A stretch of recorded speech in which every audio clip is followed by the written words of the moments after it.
Hello, hello. How are you wonderful people doing today? Oh my gosh, Rocky, it's always Rocky being awesome. We have already one gifted membership from Rocky Blaze who gifted it too, and I'm going to have to scroll up because it's tropical citrus candle. Congratulations, that's a mouthful.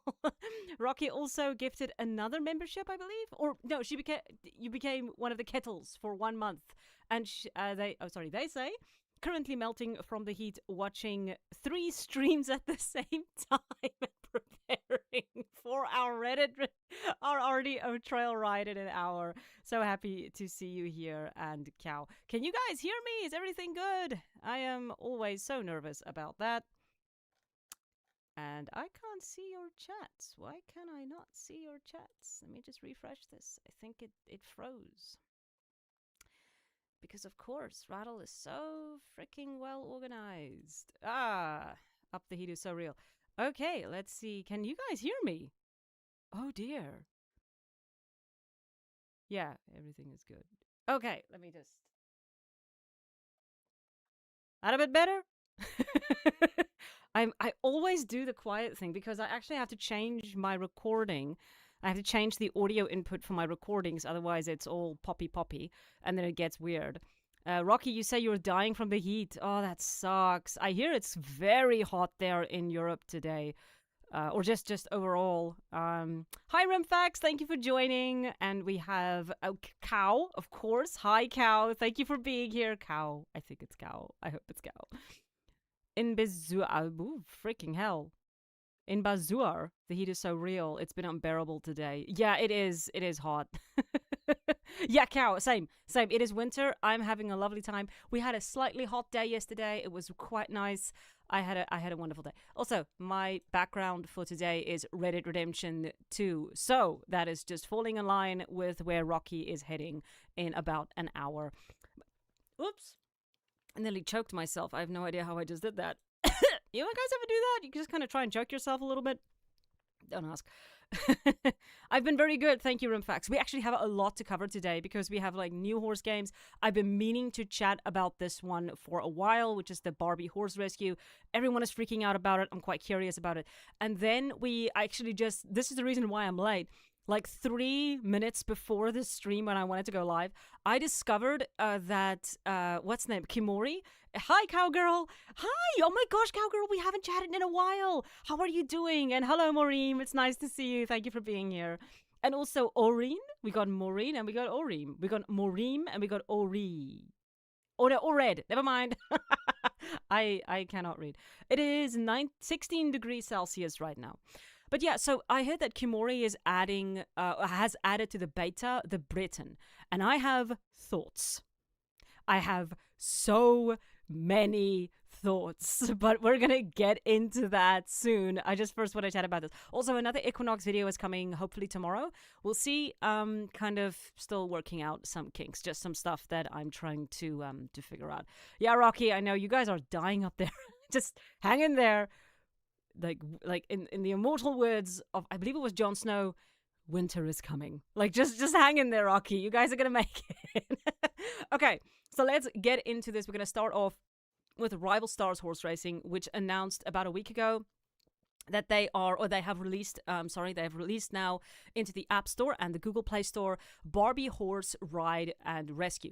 Now, for those of you who have been horse gamers for a while, you will know that Barbie was one of the best horse games for all of us, right?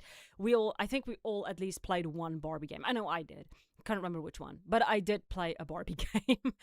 You had a Palomino. I know it. I think I played the original Ranch Rescue.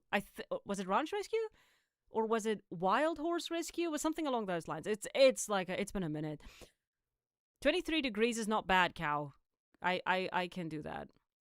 Cully Bird says in Germany it's 40 degrees. How are you survive? Like, that's hot. Like, I told Abigail the other day, I said to her that we had a 50-degree day in South Africa. Now, I understand you guys get pretty high humidity. Now, this was like a while back, but like 2,000 ostriches just died from the heat. But anyway, sorry, I'm kind of rambling a bit today. But so let's get into this Barbie Horse Ride and Rescue. We have some really cute horses. We have some really cute picturesque things. Look at the little derp. I don't like the eyes. The eyes are freaking me out a little bit. We have some fun challenges. It's clearly very young coded.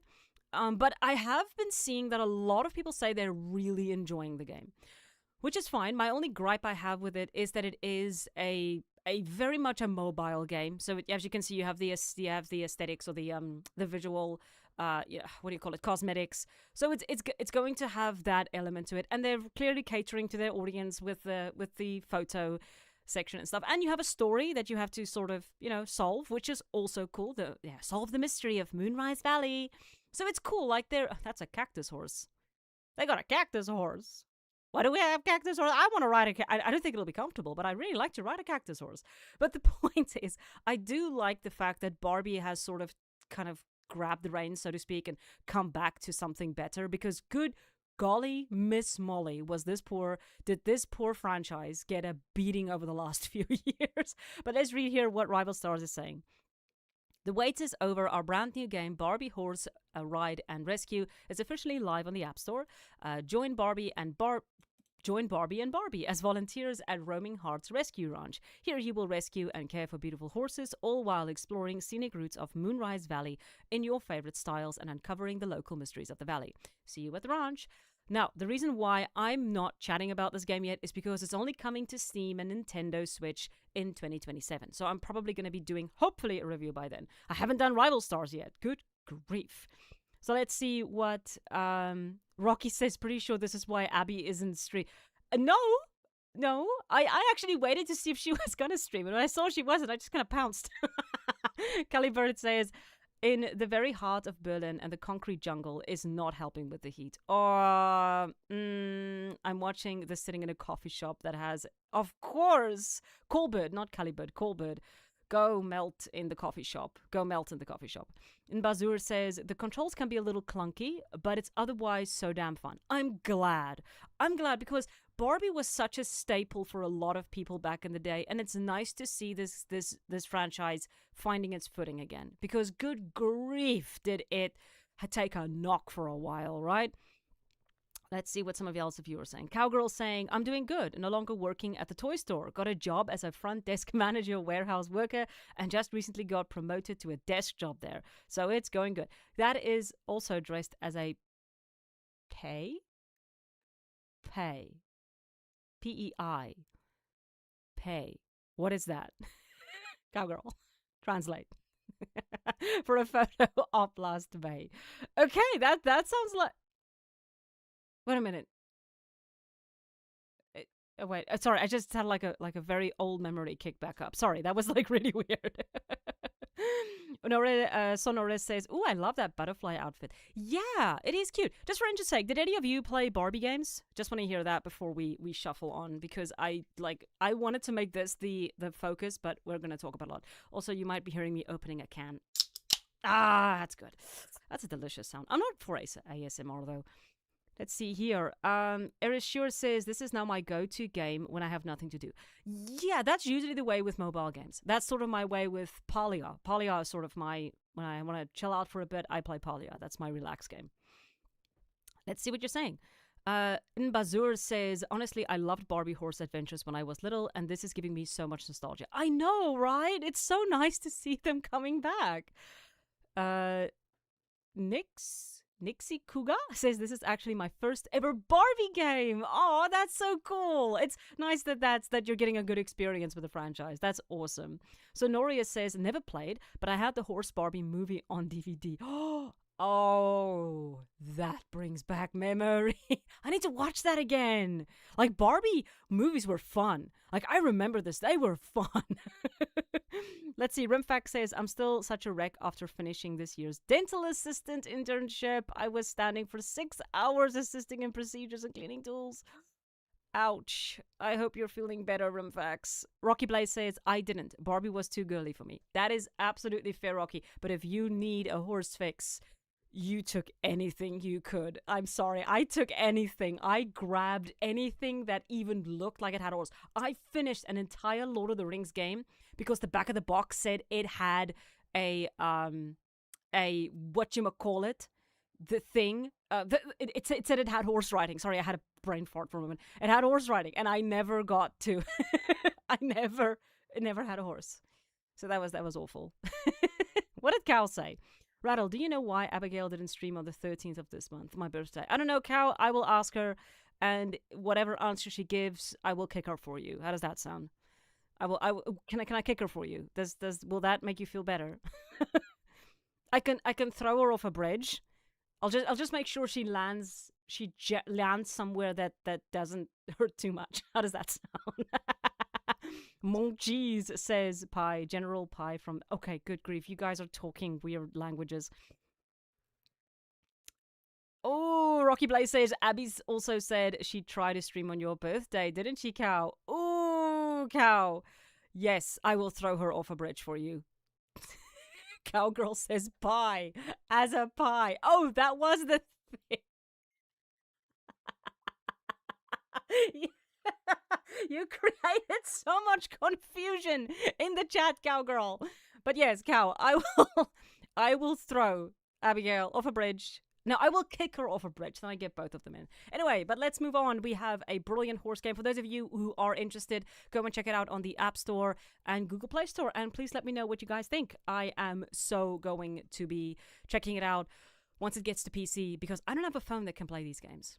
That's the Pickbox site. There we go. You can go look at some pretty screens and go be happy. And this is another one. Like I was gonna write up, but there's not much else to say. It's a cute game. So go and check it out. But let's move on to the next story. Tobias, no, that's not the one I wanted to talk about. This is the one I want to talk about. I'm sorry. I'm very badly organized today because I went down a rabbit hole before my stream. Which is usually the time where I take the time to make sure everything's good. I'm going to take a sippy. Hang on. Ooh, I need some energy. Okay. We got the pie. Bazur says it's technically playable on PC. Yes, but I don't like doing that because using emulators for mobile games kind of takes away some of the experience. I have to play it on mobile to see if it works. It's very difficult. But I do get what you're saying. It is technically playable. You just have to get an BlueStacks or LD Player, I think is the other one. But yeah, let's move on to the next story, which is going to be Horse Club Ride West. I have played both Horse Club games, which recently came out. They are pretty. The first one is meh. The second one is pretty decent. I really enjoyed it. So I'm curious to see what they're going to be doing with the newest game in the series, which is Schleich's Horse Club Ride West. So here they say, open world adventure Horse Club Ride West announced. If you guys can hear the cars, I'm very sorry. It's very, very annoying. Today, developer River Games and Schleich announced the latest entry in the ever-popular horse adventure series, Horse Club Ride West, launching across PC via Steam, Xbox Series, Nintendo Switch, and PlayStation 5 consoles on the 9th of October. So this is, like, literally right around the corner. Yes, Kai, my freaking dyslexia is hitting like a brick wall, like a brick wall, brick. You know what? I just think my brain has kind of winked a little bit. Yes, it's a Western riding game, Rocky. That is actually pretty awesome. It looks cool, but we're going to see a little bit more of it in a bit. But they say here is transporting players into a vast, freely explorable world of Western atmosphere, featuring expansive deserts, canyons, hot springs, abandoned mines, cactus oases, and much more. With a new art style more closely aligned with the original illustrated source material and completely overhauling the ride system. This title aims to bring the freshest, oh good grief, Horse Club adventure to players across the world, yet in its wildest, successful video game. What is going on with me? I am being possessed. I am being possessed. Okay, let's just move on. I love the art style. This is giving me Road 96. It's kind of giving me that. If you guys, I don't know if you guys have played that game. Really cool game. Abby gave it to me. Have some issues with it, but it's quite nice. So they say, yeah, you obviously have the free exploration. That there was something here. You have obviously side quests and stuff, and you have guitar playing around a campfire. That's kind of cute. The game focuses on action-driven missions, tournaments, and the strong bond between a horse and rider. So Horse Club West presents several new features, like open world, a completely new riding system, Okay, we have already covered that. Oh, horses feel noticeably more dynamic, while new maneuvers such as sliding allow for fast and tight turns. Drifting, that's what you call that, is drifting. Now, this is the part that I kind of liked.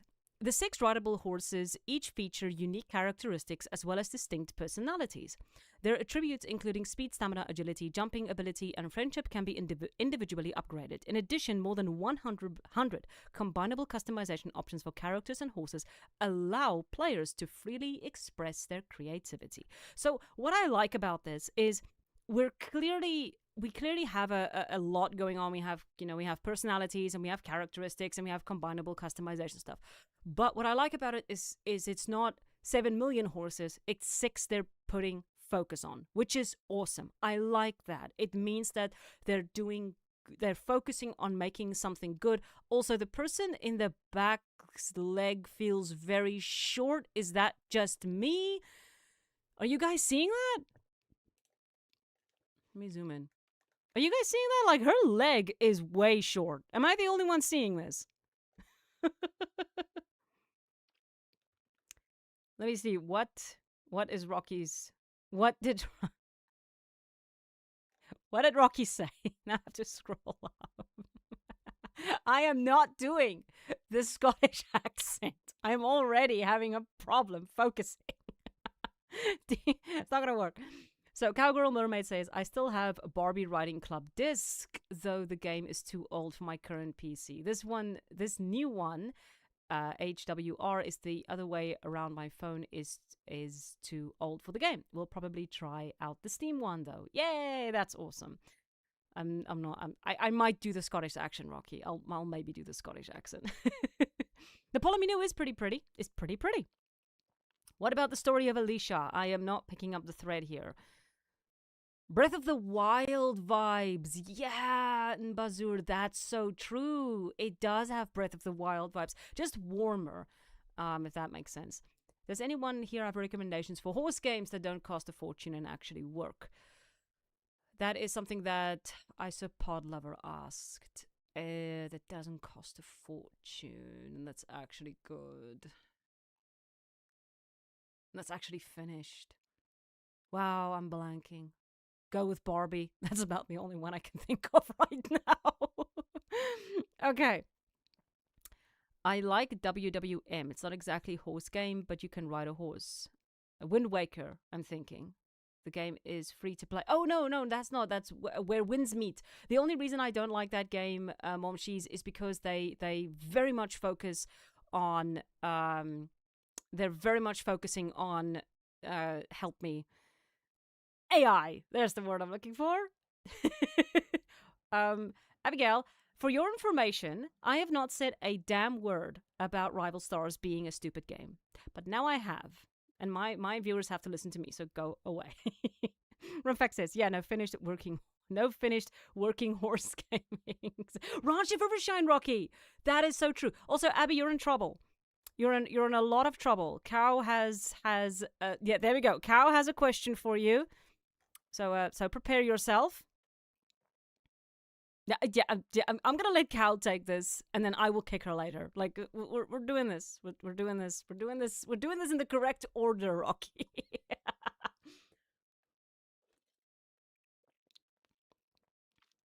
Sonoria said, "Oh, I butchered your name." Sonoria says, "Rival Stars, in my opinion, the racing mechanics fall flat." Yeah, it's not great. Why is Rael calling Kyle Cow? Listen, Abigail, I have terrible dyslexia today. Everyone has noticed this, so you can leave me the frick alone. Anyway, let's move on. So let's look at some of these images real quick, and then we can pop on as soon as it loads. My internet is so fast. Ooh, I do think the models look a bit off. Okay, so what I'm seeing is very broad shoulders, very big heads. You guys getting that? Spanish Blanc says, Abby, don't avoid the question. What was the question? Oh, I'm sorry. So the question, Abby, is why didn't you stream on the 13th of June? There we go.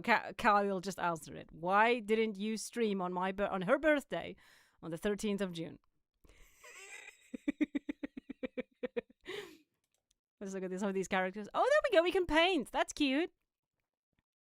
And we have some geckos. And we have, oh, that looks pretty. Oh, I'm actually looking forward to this one. I'm really looking forward. We have some archery, which is something I'm looking forward to because I like archery. But yeah, that is going to be the game. And let's see what Abby has to say for herself. Abigail says, "Oh my god, I am so sorry, Kyle. Happy belated birthday. I was melting and thus would have died of heat stroke if I opened Minecraft." That is absolutely fair.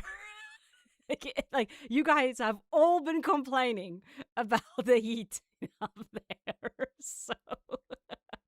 So yeah, to be fair, I think Abby has a point. But yeah, Abby, you're going to have to grovel in front of Kyle for weeks upon weeks. Or I can just kick you and it'll be over faster. All right, so for those of you who do want to, Horse Club Ride West is available on Steam. For those of you who do want to go check it out, you can wishlist it so long. Sorry, it's not available yet. It will be released on the 9th of October, but you can go and wishlist so long. So go and check that out and let me know what you all think if you do like it. Do you guys like it? I think it's actually pretty interesting. I just love the fact that when Abigail comes into my stream, it's like, it's hijacked. Like, I'm talking to the wind. No, I'm kidding. That's not really true. Okay, so let's move on to Tobianu game. For those of you who might not know, Tobianu is a game that is being developed by one person.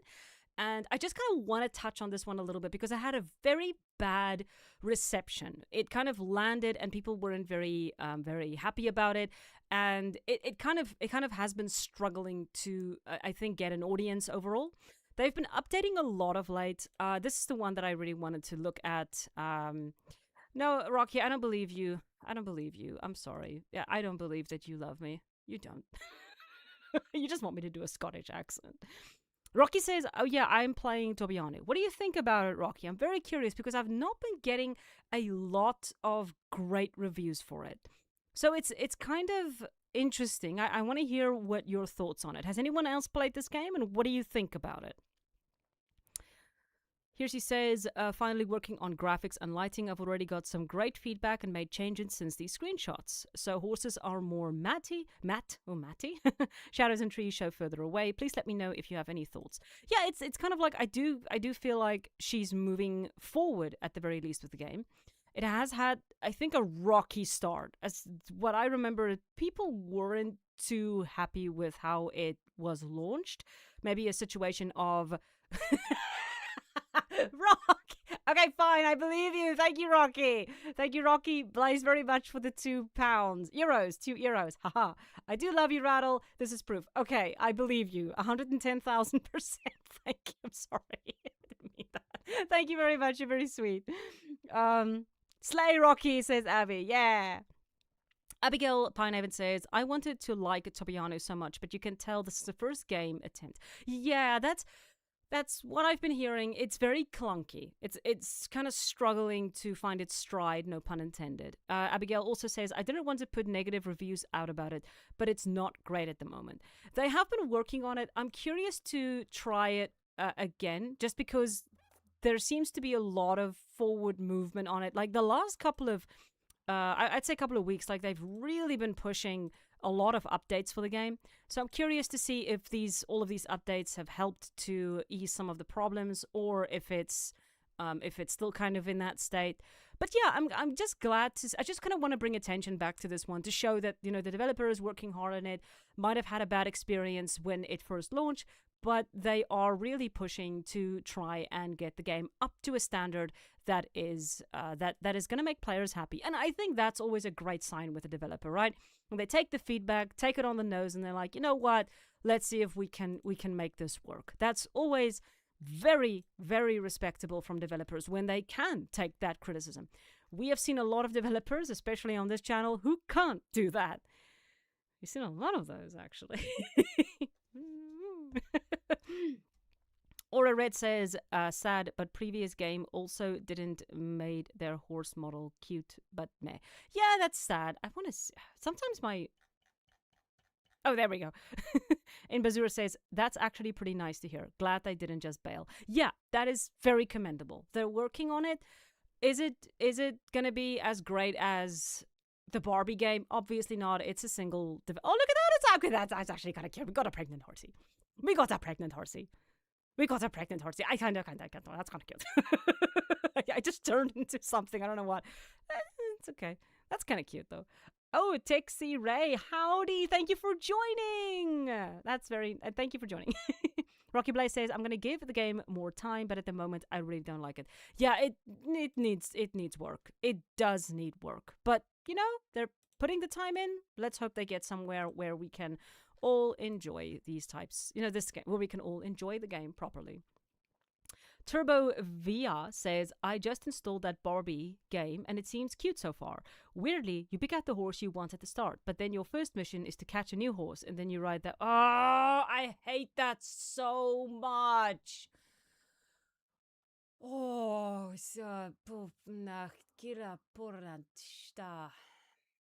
I actually have to physically calm down now. I actually have to physically calm down now. Kyle says, Rattle has different personality every 30 seconds. I need to take my pills. No, I'm kidding. Rocky says, probably still nothing on Rain Ravine, right? Rimfax says, as far as I know, all of Tobiano is currently developed as a single-player game, and the dev thinks she can just simply enable online multiplayer later. Yeah, I think it was multiplayer, or it was supposed to be multiplayer. I think she's reversed that decision, if I remember correctly. I could be wrong, but I think I remember that. But please don't quote me on that. I'm sort of remembering very vaguely now. Tales of Rain Ravine was such a good game, though. Yeah, but I just want to actually circle back to what Turbo Vatavia said, because that actually drives me insane. I played Legends of Kimore the other day. We still have a lot to go through.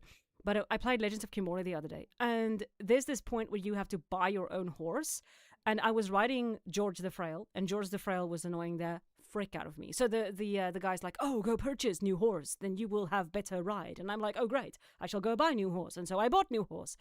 And then I immediately caught a better horse, and my first horse that I bought, I just practically bred with a couple of times, and then I sold it because I got a better horse. It was so depressing. It was just so depressing. It was so freaking depressing.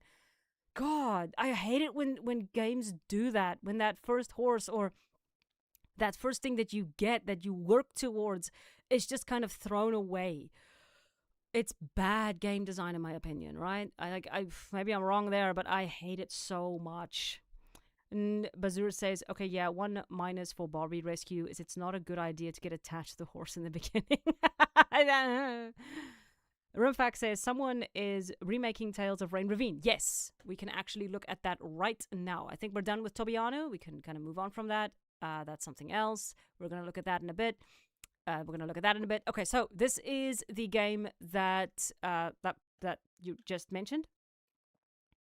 Abigail says, horses become a commodity rather than something you actually get attached to. We're going to get into that with Kimori in a second, because yes, that is actually one of the things that I want to chat about today, is the situation with Kimori.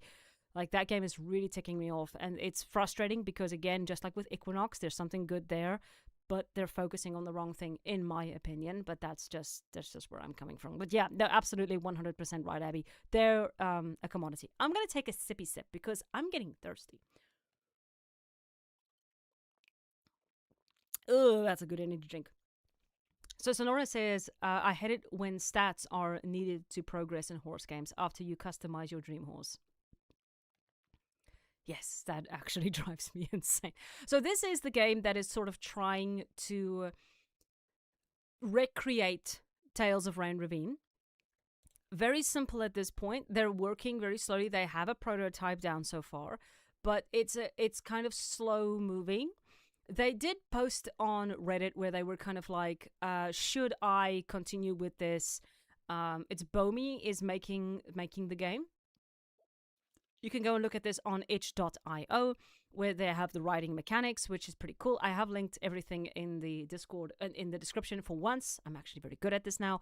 So it says, the prototype has added simplified controls, extended and collected trots, praise horse, smoother animations, confused horse behavior when inputs are spammed in normal mode, future updates. They want to add purchase better hoof sound, unlike the current one, riding gear for the character, Fix ugly animations, fix ugly UI, more dressage movement, jumping mechanics, building environment, adding storyline. And they say here it's still a long way to go and a lot to do for a two-member team. So it's two people working on it. Thank you for the patience and support. And as always, we appreciate feedback. It helps a lot to decide which way to go next. So they do have a Ko-Fi page, but if you want to go check it out, itch.io, itch.io, horse riding mechanics, you can go and play it and see what you think about it. Like, keep in mind, this is two people working on this. They're very just be patient with them. That's all I'm asking. So let's see here. Rocky Blaze says, I have to make the other two streams quiet. This is stressful. I'm sorry, Rocky. Am I stressing you? Rimpack says, overall, getting started with game dev is hard. I put my main project on pause and I'm trying to work on something smaller, but damn, it's hard to get started anyway because I don't have the skills yet. Yeah, it is. Yeah, game development is deceptively simple. It's weird. It's like when you go into starting tutorials and stuff with game development. Oh, this is so easy. I can do this. And then the second you go away from a tutorial and try to do it yourself, it is insane. It is very difficult because you have to think in completely different ways. The tutorial helps you to kind of take it step by step, but that's difficult. And that's easy. When you have to do it yourself, that's difficult. It's to me the difference between reading and trying to write. It's that sort of stark difference from following a tutorial to actually trying to make a game. Huge difference in skill set. Spinach Plant says, stay hydrated. I will, thank you. I'm trying not to drink into the microphone because I know some people freak out about that. Nixikuga says, I honestly think treating horses like a commodity in Komori makes sense. It's inspired by Mongolian culture, and they had to swap horses regularly due to the type of work. Okay. Yes, Nixikuga, I agree. But let me tell you a very fascinating story about the Mongolian people. You have the Nadam races, which is one of the biggest things, which is like the races of where all the clans come together and they take their horses and they race these long treks and they train these horses, and the horses that win become like prized animals. So that's one example. The other example that I will never forget that was once told in Mongolia was that sometimes you will see a horse standing on the edge of the herd and the horse will whinny. And it will whinny, and it will whinny, and it will keep doing so because it is calling to a rider who has died. That is the bond between the rider and Mongolia. There's one quote, who was the woman? It was a woman who went into Mongolia and she kind of did this huge, article about them. And she said, a Mongolian without a horse is like a bird without wings. It is their bond between them and their horses is so intense. And I think it's a disservice to pretend that they kind of treat their horses solely like commodities. They are so part of their lives. Like, the horses are this is going to sound terrible, but it is their food, it is their milk, it is, they use their hair to make violins and instruments. They use the hair to make clothes, parts of clothes. They use the milk to make food, and then they also make what is it, the smaragd? What is that drink? It's a slight. I'm sorry, I'm going on a Mongolian rant, but it's very interesting, and I love history, and I love the history of Mongolia. And then we have God damn it, then we have the white horses, which is like the shaman horses. And there was actually a point in history where you couldn't ride white horses because they were the ones that carried you, like. The shamans used white horses to ride on the drums. Oh my gosh, it's so cool. Anyway, go and read up on the Mongolian horses if you haven't. I'm sorry, I nerded out for a bit. But yes, this is the horse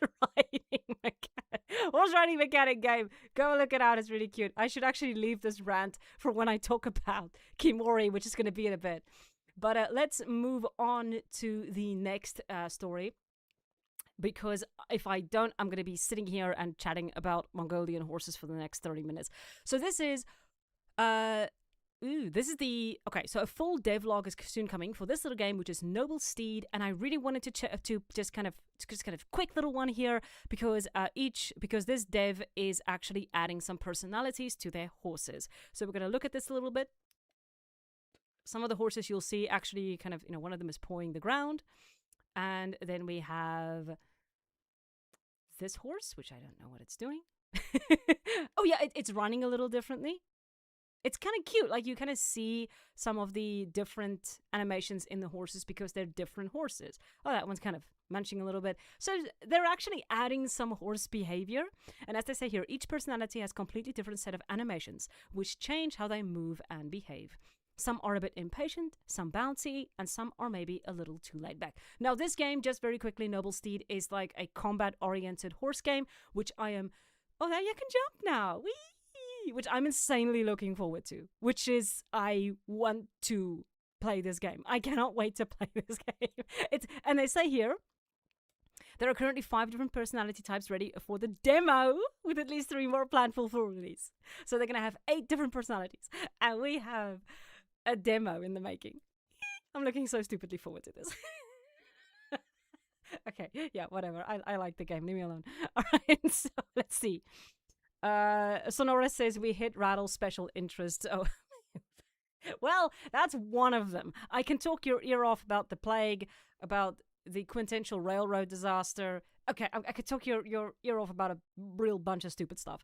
And Bazaru says just because they would swap horses frequently doesn't mean they would treat them as commodities. Exactly. That is precisely the point I was making, much more concisely. Thank you. Rimfax says, progress on horse riding mechanics is defo going to slow down drastically now that the 3D artist was booted from the team. I am not sure what you guys are talking about. From what team? Tell me. So Tixie Ray says, as a violinist, can confirm that the hair on the bow for the violin is made of horsehair. Yes. Oh, Tixie Ray. Very interesting. Go and read up on the story of Suho. It is the origin of the Mongolian violin. It also tells you the reason why the Mongolian violin has a horse head on top of, at the end of it. There's a huge story behind that. If you are a violinist, I think you would really appreciate the story. So, Kithamakjo says, my wife watches your stream a ton, and it's awesome hearing you talk about design and horses. Oh, thank you. That's so cool. Tell your wife I say hi. And Bazur says, even just little details like these will probably make the final game have a lot more personality. Yes! Detail. Devil in the detail. The more details and stuff you put in, the more rounded and thicker your game feels. Sylvia Sunax, hi! Thank you for joining. Noble Court Game says, hi guys, did I miss something cool? I don't know. You missed a rant about me just going off about Mongolian horses for a bit. I don't know if that counts as something interesting or cool, but that's just me being me. Okay, so let's move on to the next story. Or did you guys want to... Actually, you know what? Before we do move on, I want to hear, what do you guys think about Noble Steed? Because I like this game and I want to know what you guys think. Amor says, so cool, I finally caught a stream. I'm cleaning stalls nonetheless. Oh, give all the horses pets for us. You must do this.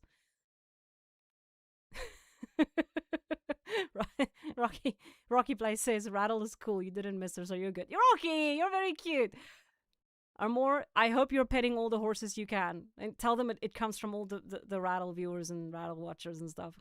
Rimfax says, Noble Steed is pretty cool. If I remember correctly, it's...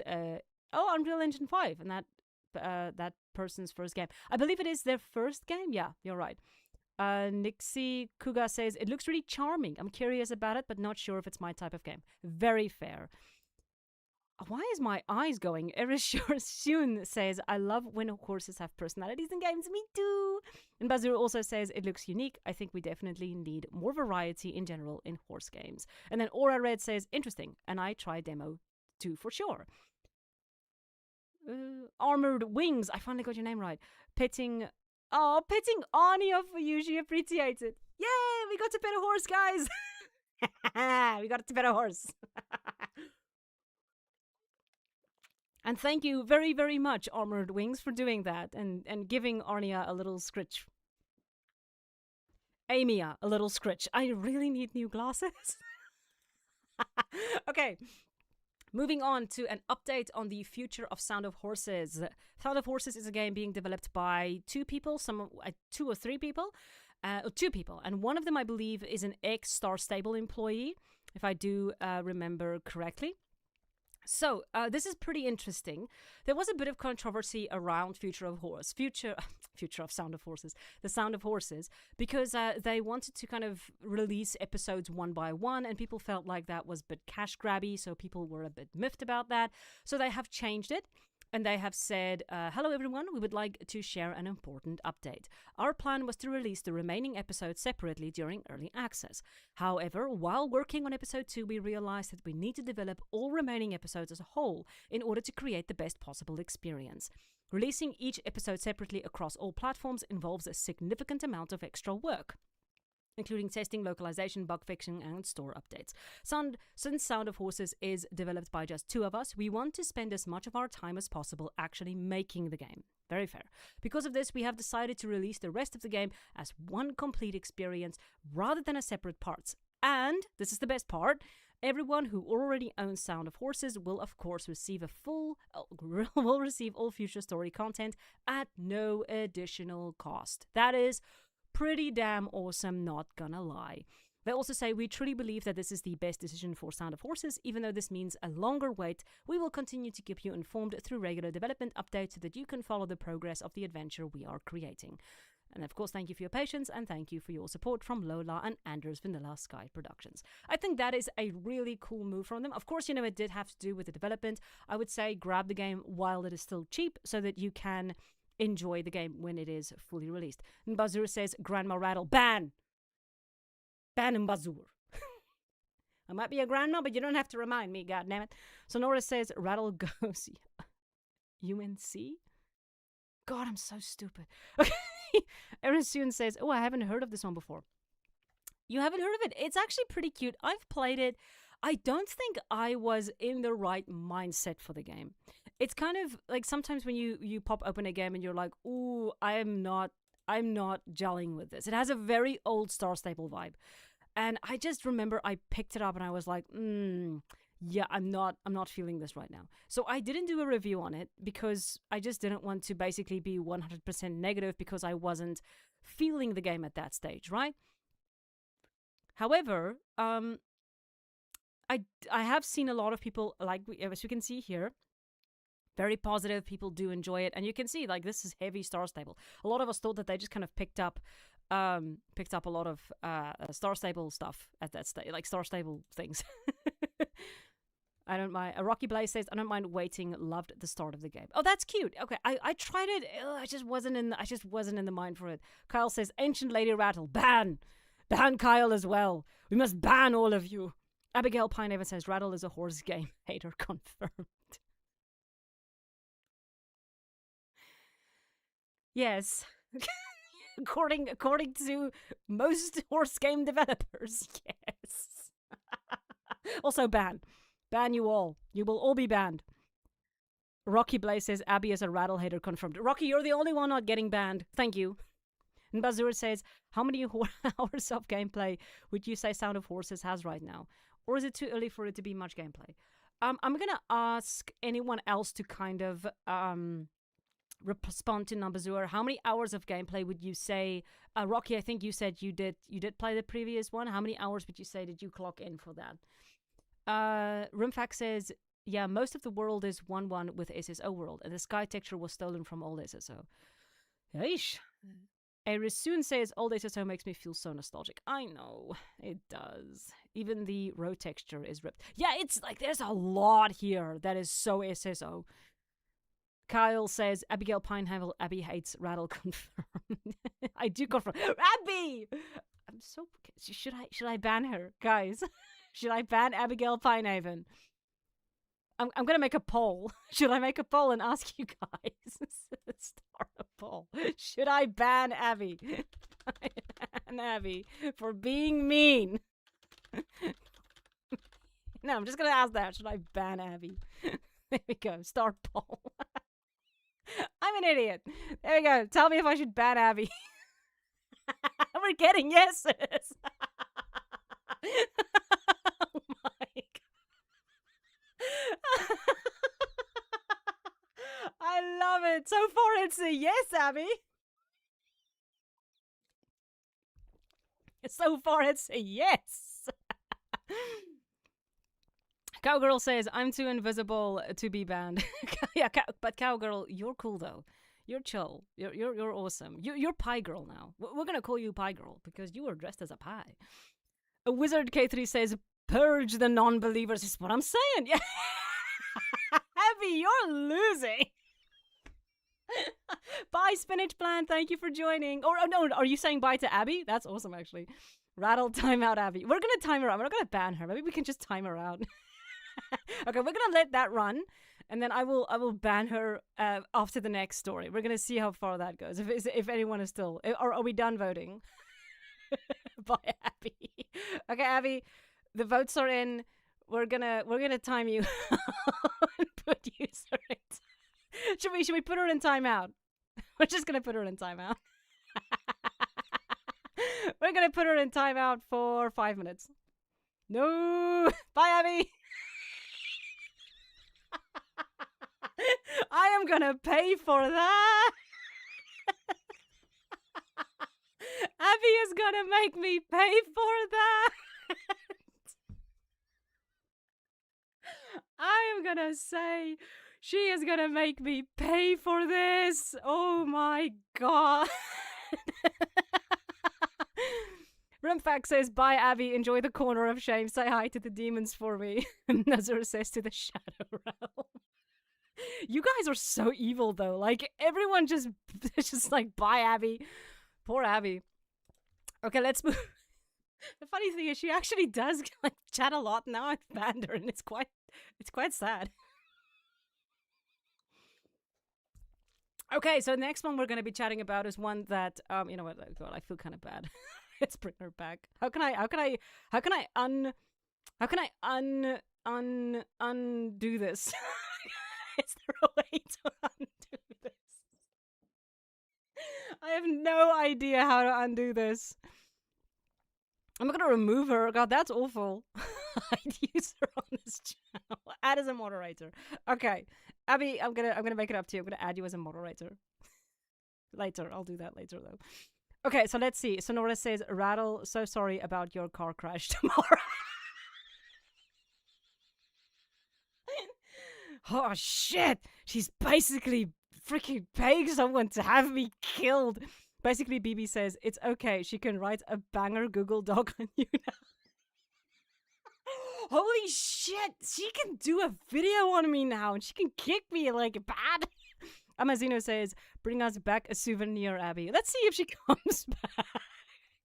Okay, I think we're done with this end poll. Like 60% of you wanted her gone. You awful people. The people have voted, Abby. Sorry. Wizard Kelly says the consequences of your actions. Yes, consequences, meet Abby. Or Abby, meet consequences. Okay, let us move on. We're probably going to hear from her in a bit. I'm going to get my ass handed to me in her next stream. Like, I know this is going to happen. She's going to make my life a living hell. I don't know why I just did that. Anyway. Okay, so let's move on to a stride development during the month of May.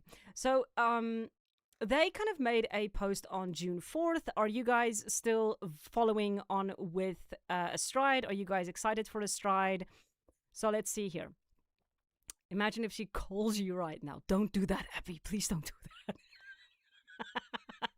Abby's next video, why Rattle is a stinky poo-poo head will shock you. I'm gonna be in so much trouble. A Wizard K3 says, oh no, just watch that. Silent Watcher says, Abby's just ending her server after you. Rocky Play says, I can't wait for Abby's next stream. I can. Okay, so some of you are following Astride's current oh no, Cassie, I love Abby. I just kind of made her life like she kind of was mean to me, so I silenced her for 5 minutes. That's all. we love Abby here. I think we all do love Abby. We just love to hate on her a little bit sometimes. No, Cassie, we really do love Abby. We're kind of just I think we do. Aura Red says, I'm rooting for the game, but don't follow closely anymore. Grimpack says, I used to be excited for the Astride, but the fake pretended trailer before EA really put me off from the game. Yeah, that trailer really did put people off, unfortunately. No, oh, she's. Oh, is that what's happening? Did Abby just send her Discord? Okay, so guys, Abby just sent her Discord server after me because I silenced. Okay, we're just gonna be nice to everyone. Don't worry, Cassie. I love Abby. I muted her for 5 minutes. For all of you joining, that's coming from Abby's server to come give me a hard time. I muted her for 5 minutes because she was mean to me. Yeah, so she's just gonna have to deal with that. Well, I am kind of hating on her. I'm giving her a lot of flack.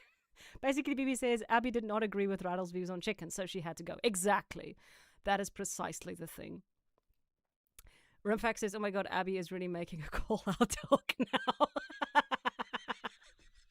Abby, she's back. Everyone say hi to Abby. She has returned. You're not going to let me forget this, are you? Writing the Google. Abby is writing the Google Doc as we speak. I've had so much trouble. Come along on.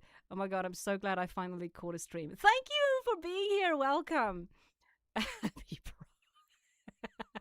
yeah, Abigail, a lot of people came in to just kind of be mean to me. But I can ban them all though. I've got the power. Abigail says the rest of us are uninvited to her streams. Everyone who voted yes, we are not going to go back to her stream ever again. No one go to Abby's stream ever again. Rumfax says, why is your wheezing so infectious? Oh, that's funny. Skipper and spiritual WHI says, no, ban Abby. Abby, I feel like you just sent more people to support me. Like, I'm sorry, but I think most of your friends are angry. Noble Steed, are you the developer? That is so cool. I'm like 15 minutes late, but thank you so much. I love how excited you're about Noble. I'm having so much fun making it. Lo, thank you so much for joining the stream. Everyone, please say hi to Lo, the one developing Noble Steed. They have joined the stream. It is awesome to see you here. I'm very excited for the game. I can't wait to see the demo. I would love to talk to you at some point because it's a horse game with combat, and that is so freaking rare, and we're loving it. Anyway, but yeah, thank you so much for popping in, Noble Steed. It is awesome to see you here. Skipper. Everyone, they say Abby is the best. Oh no, we're in trouble. I didn't even vote, bro. Cassie, everyone who's in this chat is banned. Pen Monster Wild says Abby is the best. I beg to disagree. Rocky Blaze says, I said no, I can watch Abby's stream. Abigail says, nah, they are haters, trust. They are all haters. We are all haters. We are all haters. It was fun while I could ban her, though. Okay, let us move on to Astride. Hi, Noble. Please say hi to Noble Steed and thank the developer for popping in. It's always awesome to see developers coming in here and giving us grief. So let's see. The devlog number 60 for Astride is kind of interesting to me because I want to chat a little bit about their quest formula that they're going to be putting into the game.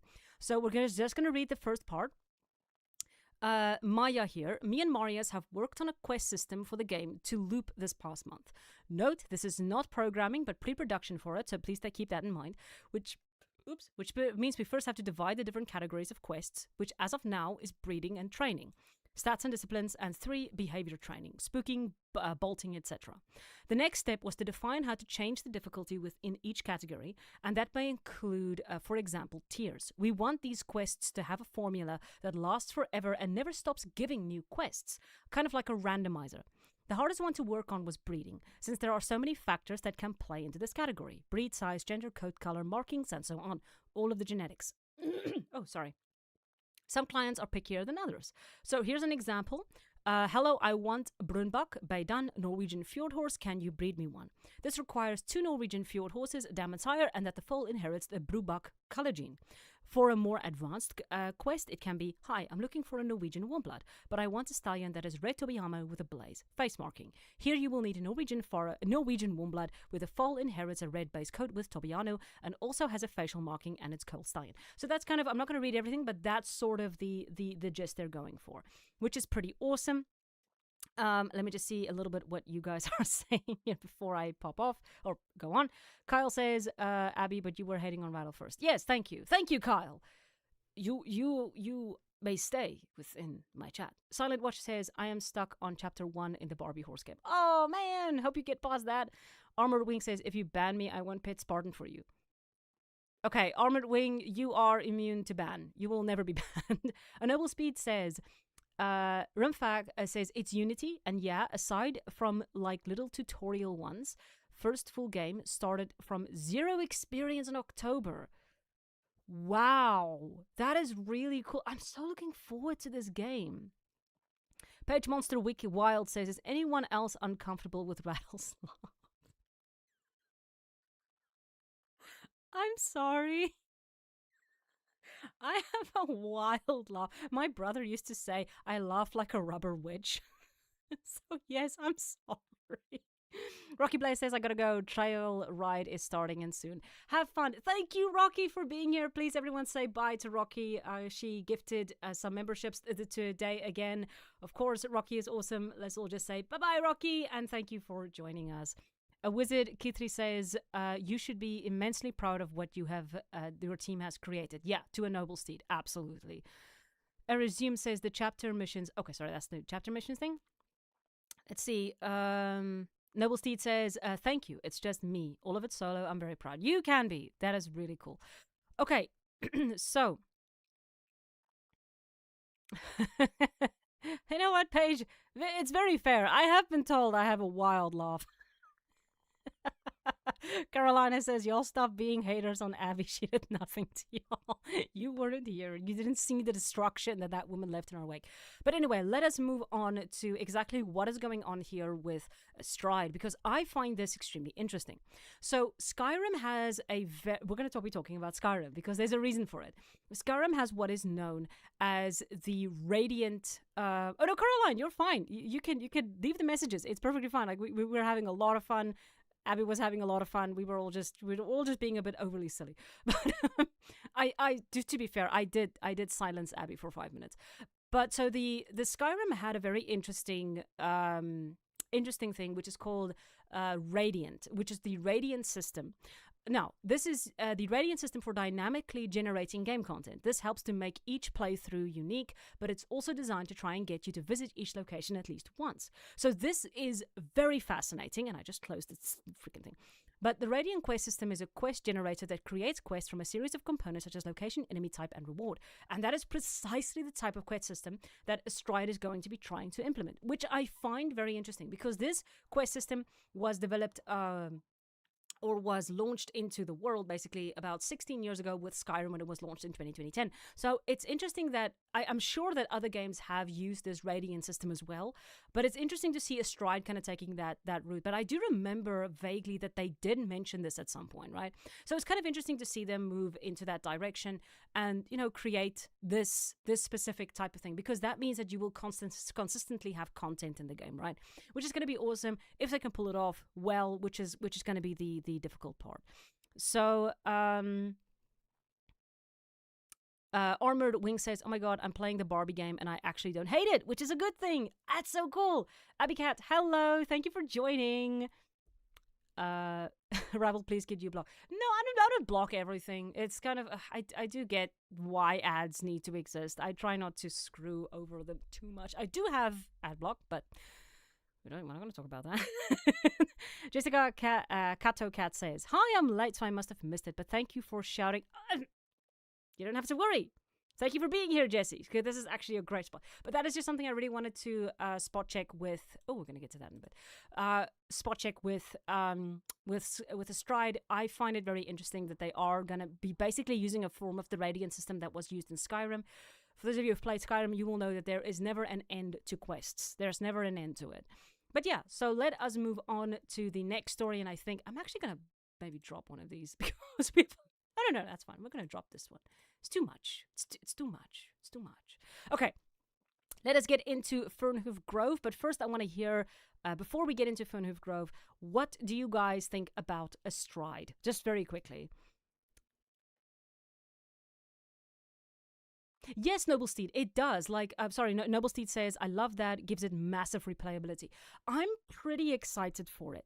It is if they can pull it off, because the Astride development has sort of gone very slow as of late, and it is understandable. They're not, it's kind of, they're kind of working on it part time. Um, Rimfax says they keep score creeping. No, they're actually not scope creeping. They're still within everything, because I believe they mentioned this a long time ago. They're just trying to implement things that is going to be working within their game. That's sort of what they're kind of working within the parameters of what they can put in, right? So all the Devious? Ali the Devious. I have Astride, but I'm kind of worried about the game development. I feel like it's gone wrong. It's going slow. It is very slow. They're struggling to get financed. It's a difficult, slow process for Astride, which is sad, because I still think it could have been a great game. Maybe it could still be, but where they are now, I feel like they're kind of slowly, it's a slow grind now, and they just have to keep plugging away like a donkey at the wheel, just keep moving forward. Sonoria says, I was really rooting for it. Now I just hope it ends being somewhere okay-ish. Yeah, that's sad. Abbycat asks, what type of content do you do, Rattle? I chat about horse games. Most people will say I complain about horse games, but I do like horse games. Rimfax says, Astride is going to become Yandere simulator of horse games. It's going to be an endless development with people giving money for it, but never getting a finished game. It's possible. We don't know what the future holds. I do feel they are consistently moving forward. Slow, but they are moving forward. Cowgirl Mermaid says, bought Astride when they opened early access, had no decent lighting in the horse creator, no control explanation, dropped and got a refund. Will probably not buy it at all. It soured me too much. Absolutely fair. That is fair. I heard a lot of people had that experience. Yeah, Ali the Devious also said, I feel like Astride's graphics got so much worse compared to like 2 years ago. I heard it was a problem with the game, though, which is why they had to change it. Yeah, that's also another thing. If you're gonna go back and you compare Astride's early access launch with what, like, the original early access launch, and then where it is now, yeah, the newer ones just, there was a vibe in the first one. And myself and one of my friends that sometimes chats with me, and we drive each other up the wall sometimes, is Myth. And she also has a huge problem with how that thing sort of switched out. The visual switched out. So yeah, I get it. It's very frustrating. Abbycat asks, how do I play Star Stable on mobile? You go to the Google app and you look for Star Stable and you download it. There is actually, Star Stable is on mobile right now, or it has been for a while. Wizard Keithley says, Rattle, is there any horse game that you feel is the gold standard? The other horse games should Astride for. Pun intended. Ooh, Wizard Keithley, you're making me happy today. I like it. You're making me happy with the puns. If I had to say which game is the gold standard for horse games, oh, that's such a difficult one. Alicia Online. The original, okay, without the microtransactions, Alicia Online. Because it was a game that put fun above breeds, that put that was actually willing to give players a challenge, that focused on movement and breaking ankles, as they say, that created a world that was interesting. If Alicia Online could have been open world, where you could kind of have raids, like raid-like races, that would have been amazing. But it's so frustrating that it's not where it's supposed to be. It could have been like, okay. You know what? That's a long story. I'm working on a video about Alicia Online. I will release that and not talk about my stuff for 3 hours now. We got a spammer in chat? We do? Where? Oh, it's fine. You don't have to worry. Scale its services, unban Abigail. That's fair. You missed my cackle, Kyle. Apparently my cackle is quite bad. Come Along Pond says, I'm kind of upset because I bought it when it was in early access and then missed the refund window, and I can still barely play it because of a turning glitch that they said is fixed, but for me it's not. I'm going to ask you such a stupid question. Have you uninstalled and reinstalled it? I'm sorry, that's such a stupid question, but I have done that, and that sometimes helps. All Ali the Devious says, Abby, you can get SSO. You can get SSO on PC. Yeah, you can. Armored Wings says, why do I feel like SSO would murder my phone? Apparently it does. Like, people have complained it gets very hot. Don't know if that's still the problem, but yeah, it's very frustrating. But yes, that is kind of the Astride situation. I'm kind of on the fence with Astride. I still think that they're working very hard on the game. I mean, that's kind of the given. You know, most games do work hard on their games, like most developers. I just really want them to kind of finish the dream that they had, because it was a dream. It was a dream they really wanted to complete, and that sounds maybe a bit cheesy, but I hope for them they make it, and I hope also for everyone who put money into the game they make it. It's a very frustrating situation. Yeah, but that's all. Prepare for the worst, but hope for the best. Wizard Kelly says, rackle cackle. That is that is me in a nutshell. Rackle cackle. Okay, moving on. Okay, wait. Liliana Baj says, Rattle, what do you think about the horse DLC for The Sims 4? It's pretty awesome. I will not buy The Sims, though. I have Sims 3, which I think is already very cool. But no, I will not play The Sims 4 because that thing is such a freaking cash grab. The Witch of Amethyst. Hello, thank you for joining. Playing SSO on phone is not the most enjoyable, better on PC, but if you want to play it on mobile, I highly recommend moving into the quietest server you have available. Oh, okay, that's very good advice. Ali the Divya says, if I'm right, Astride is the dev's first game, right? From what I can see from the Steam store page, yeah, they did have big ambitions for a first game. Absolutely, Ali the Devious. That is very true. That is very true. Remfrac says, isn't Sims free for free? It is provisionally free. You get the base game, and then you have to buy everything else. I think it accumulates to about $2,000 to get the full experience. So I just absolutely refuse. I just absolutely refuse. I'm not even going to. I'm not even going to. Oh, no, Noble Steve says, Alicia meets Horizon Zero Dawn. That would be awesome. Yeah, I made a video on Driftborn. We'll get into that because I do actually have something to say about Driftborn. But let's get into Fernoof Grove. The poor developer is probably already asleep. Let's get into it. So, this is Fernoof Grove. So this is the trailer that they posted, which is the playtest trailer. We're just gonna watch it through. Hopefully the sound isn't too bad.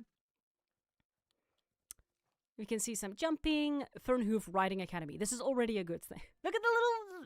wait. I gotta go back. Look at that little nose. It's so cute. I love the look of the game. There's sort of a warmth to it. This looks awesome. Master the riding mechanics.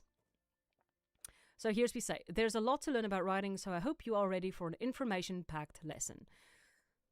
Let's start with the basics. Press your legs with W to have a sunny start to walk. So here we can see. Now, okay, we have spoken about this. I think the developer was quite smart in keeping angles. I don't know if you did this deliberately, Jess, but I'm sorry. But one thing I know that a lot of people have kind of, mentioned is that the animations aren't brilliant, but, first developer, and they did create these models from hand. I think you did create them from scratch. And you know what? That's awesome. And we can see here, you might have noticed Sunny sometimes changes the pace on her own. Horses have different temperaments that affect how they behave. A lot of inspiration is clearly taken from Tales of Rain Ravine, which is fine. Like, it's awesome that we can see games taking that inspiration from other games. That's how industries grow. So train in your own way. This is awesome. You can also create your own jumps and your own stuff. That looks awesome though. Holy mackerel. Look at that. Here we have exercise trot. Test your skills in competitions. Of course we are.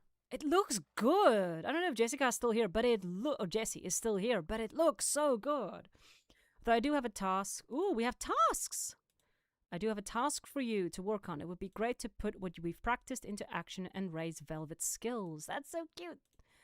It looks good. Jessie, will there be romance? And then you can buy your own horse. There is no Nero. I really feel that we should ban the name Nero. That is an awful name to give a horse. Okay, let's look a little bit. Cowgirl says, honestly, don't bother with The Sims, especially not with the whole EA buyout situation. Oh, yes. Yes, Not Malcolm has some good explanation videos on that. Yeah, I think they were sold to Saudi Arabia or something, like someone there. I can't remember precisely. It's very bizarre. Worry says, SSO on my Samsung devices is so laggy and it gets so hot that I actually tried cooking an egg on it. It worked. Fun fact. That is depressing. Ali the Devious says, I'm so excited for Fernmove Grove. It looks awesome. It does. Ignis Flamel says, so excited for this game. Sonora says, horse animation jankiness doesn't bother me too much. I prefer first person anyway. There we go. I don't mind horse jankiness. I just know it's something that a lot of players get very upset about. Ali the Devious says, okay, no, that's fine. Inbazur says, the animations do look a bit stiff, but at the same time, it's far from the worst I've seen. I honestly like them. That's awesome, Nabazur. Rumfax says, I remember how Fernhoof Grove started as a game inspired by Star Stable Season Riders. Oh, okay, yeah. Yeah, that's true. I think I did an interview with Jess at one point. I wonder if she's still here. Oh, there she is. Oh, Jessie, why no romance? You're so mean. I want to romance the local tailor. I always romance the tailor. I don't know why. I just like fancy dandy men. And as Zeno says, I love Fernhoof Grove's style so much. It kind of looks like what Equestrian, the game, tried to and failed to do. That is such an interesting insight. Ignis Flamel says, I love first person so much. Sonora says, oh, I never knew that. I love Autumn Rider so bad. And then we have Board of Dreaming says, as much as I support the development and can't wait for it, I find almost €7 without any discount for official release absurd for a testing phase. It should be about €4 max for me or free. Wait, is this for Fernhoof Grove?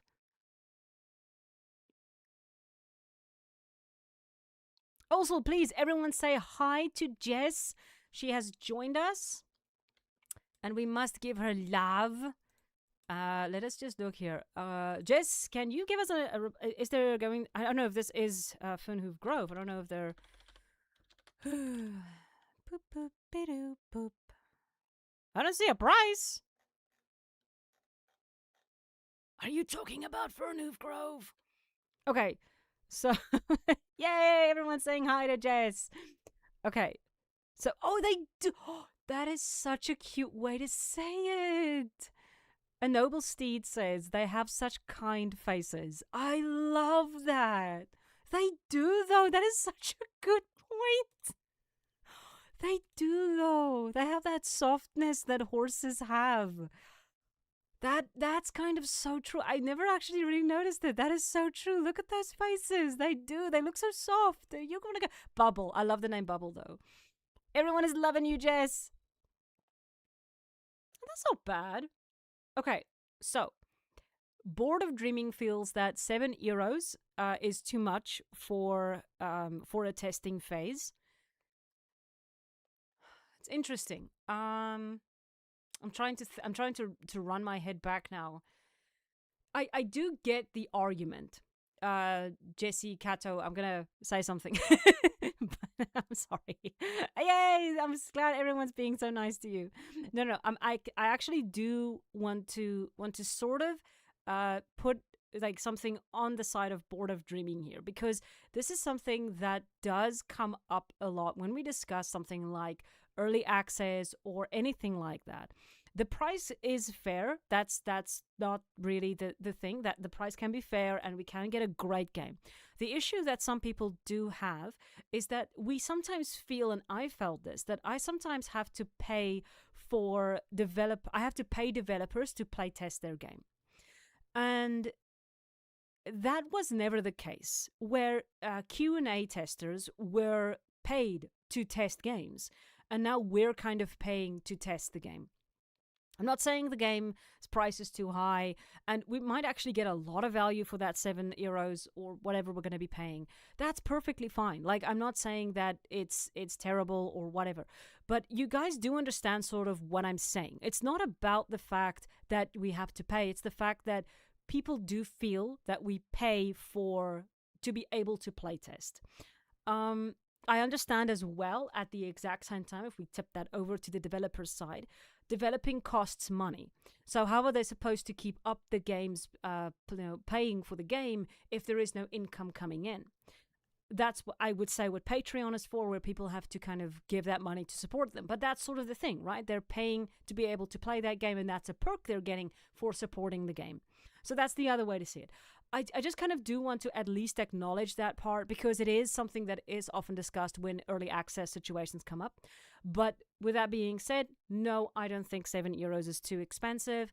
I do think that there is a lot of game here. That is something I will say. We're already seeing a lot of game, and that does count towards a lot. For the game, you have horses you can buy, you have all of these things. So, look at that. Okay, now that look at that one's sleepy. Good grief! Now that Noble Steed has mentioned it, I cannot get that out of my head. But it's so, look at that voice, and you're grooming it. It's so cute. I honestly, this feels like an early access sort of payment, right? That you're kind of paying for early access in order to support the game. That's sort of the way that I feel. But yeah, I do kind of see where people are coming from. But let me hear what you guys are saying, because maybe I am completely out of my mind. Cowgirl Mermaid says, honestly, as a solo developer, asking anything under €10 is fine and a steal in my opinion. That said, I'm a working adult that has easily $10 to spare. Very fair. Nick Sakuga says, I don't mind paying as long as the game actually gets finished. I've kind of soured on buying games on early access because some of them get abandoned. Yes, I understand. Yeah. Nabazur, do you get it? Says, I do get it, but at the same time, it's completely optional. That's also very fair. You don't have to purchase the game right now. You can sort of wait until it's done. That's the gray area, right? That's the sort of difficulty with that. And I do, but yeah, it's a difficult thing. But yeah, I do absolutely get what you're saying. Why do I keep stumbling on your name? Ali the Devious. Yeah, also, devs, especially ones with small teams, need to get money and make a living. That is fair.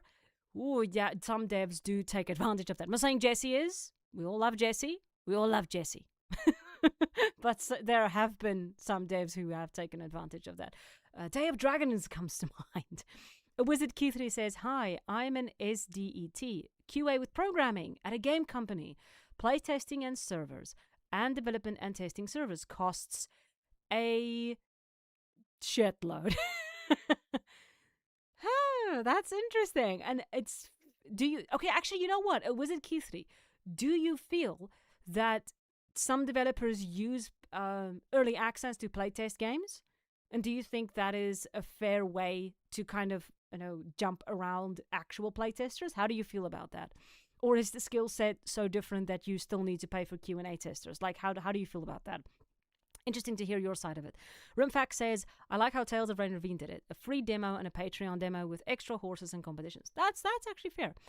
Jesse, here we go, says, I know it's not optimal, but unfortunately I do need to fund the rest of the development. So this is a way for those who can and want to do that.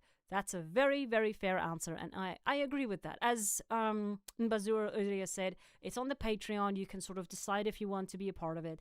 And yeah, you know what? I'm not dissing anyone here. I'm just sort of trying to find both sides of the argument here, because I do see both arguments here. Amek Zeno says, Napo. Oh, yes! I forgot about that. That is so cute. Where is this? There's a horse called Napoleon. Wait, we have to find him. That's Dusty. Jesse is possibly, where is this freaking Napoleon? We all have to be gloriously happy about Napoleon. Thank you, Anna, for reminding me. Wizard Q3 says, I know a way to get a steamer's entire audience to back your game, and it just requires a little romance. Tell her, Wizard, push her into the. No, I'm kidding. Okay, listen, Jesse, if you don't want to, it's fine. But yeah, we are going to tell you to put in a sexy tailor for us to romance. or a farrier. I think a farrier would also be kind of cute. Redfall Hawk says, I paid $15 once years ago for an early access game. I don't regret it. It was one and only time I watched a Let's Play video game, Goat Sim. Okay, but that thing was legend. Okay, let's see. Sassy Honk says, I'm in the US, so the game is about $8 US. From what I've seen, the demo looks worth that $8. And I may consider pledging next week. That's awesome. Ignis Flynel says, I probably will get the lowest tier right away, but I do understand where people come from when they are hesitant about it or when they'd rather wait. That is precisely sort of my own thoughts on that. Abby Cat says, it's so unfortunate that there's so few of us in the horse community. That is sad, Abby. I know. Board of Dreaming says, I accept paying 40 to 50 euros for the finished product. I don't mind the early access. Just when something is called the testing phase, I find it as paying 65 euros for demo, not a early access game. Okay, that's a different perspective from it. It's more the optics of it. It's not necessarily the fact that you are paying for the game. I kind of get that. That's a fair point. I'm trying to think. Let me see if I can fit that. Wait, I'm trying to kind of shove it into my brain right now. It's kind of clonking around it. What did I just say? Let me see. Yeah, you know what? That's fair, because if we think back to a Stride's launch, when they called it an early access, but it was basically a test phase. They called it a alpha test. They had a word for it. I can't remember the phrase now. That was terrible because they paid I think we paid 20 euros, 25 euros for that game, and we all lost our minds because it was really bad. So yeah, I do understand. It's all in the optics. But I will say from this side, the optics is that this game kind of looks like a game at this stage. But yeah, it's all in that sort of phrasing and how it's being given to the people and stuff like that. It's sort of, oh man, it's a very difficult thing to try and balance. So let's see here. Skittle, hello. Came here because I heard Abby was being bullied. Where do I join? We muted her for 5 minutes. I muted her. I'm gonna be in so much trouble, Skittle, with the next live stream. I'm in so much trouble. We're gonna see how that goes. So, Mbazur says, puns is my horse game. I know. All hail Napoleon. All hail Napoleon. Okay, but yeah, I do think. Spotty. Wait, Spotty. Wait a second. Oh. Wait, frick, I'm gonna have to zoom in. Wait. Spotty Nasapotstein. I'm sorry, I'm gonna call you Spotty. Oh my god, hi Rattle. I'm the biggest fans of you. Thank you, and welcome to the stream. You're awesome. Kyle says Abby was timed out for 5 minutes. I do feel kind of bad. Redfall Hawk says, I dated cute stable hand, a blonde one, make him cute. Jesse, you are going to have to add a sexy man for us to drool over. I'm sorry. Sonora says, Jesse, give me a sad, meek man to romance and my life is yours. We want romance. We want romance. Wizard Cutie said, but there's no debug tools or really any info on dev could get from those machines. Okay, no, sorry, that's a different conversation. Nabazu says, is it not just okay. Wait. Oh, yes, Nabazu says, isn't that just a different label, though? These days you can call a 4 hours demo a playtest and a 15-minute playtest a demo. Yeah, the lines have blurred. There is no industry standard, I think, anymore. Sassy Honk says, I can justify throwing $8 to the development of a game that I've been keeping tabs on. $10 is an adult dollar to me. So $8 is basically 75 cents. Jesse Kato says, also, I want to mention that the game not had any donation option before because I wanted to first be able to offer. Okay, that does change a lot. And that's actually awesome. That's actually really cool. Jesse, I forgot about that. Yeah, you haven't had any way of donating. Yeah, no, this is cool. No, that's very nice. Okay, no, I'm actually kind of reversing my thought process because that changes it a lot. You didn't have Patreon, you're kind of opening it now. Yeah, no, that makes it way more fair. No, absolutely. Yeah, no, that's actually very cool. Jesse, you're awesome. Thank you. I'm sorry, but that does change a lot. I do try to see both sides, but that does change it a lot. Hi, Skittle. Okay, let's see here. Why am I turning it into a freaking Western gal? Okay, Aura Red says it was way more gameplay than Tor, so I'm fine with 7 years. All right, yeah, let's all agree. Do you want me to do another poll and say Jesse is awesome? Is Jesse awesome? Should I do a poll to ask is Jesse awesome? Sonora says Skittle is the cavalry for Rattle, it seems. No. We're just two stooges who just love bullying Abby. That's really all it's about, Skittle. Oh, Sonora, sorry. That's all it's about. We just love bullying Abby. It's so much fun. So much fun. Wizard Keithy says, also, QA folks are often seen as the them who cry wolf at companies. Give some love to your QA and testers. Yay! Okay, you know what? Jesse, when we do buy your game, and we all are, you need to give us love. And the way you're going to do that, Jesse, is you're going to give a... You know what? Maybe we should do a poll. Should Jesse add a romance?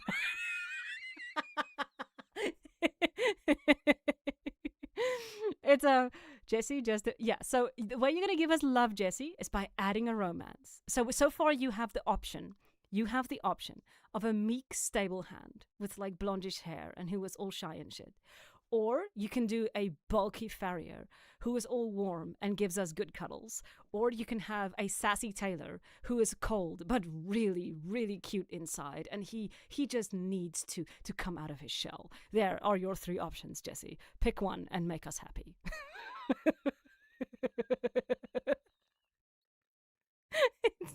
Sorry, Jesse. You're in trouble.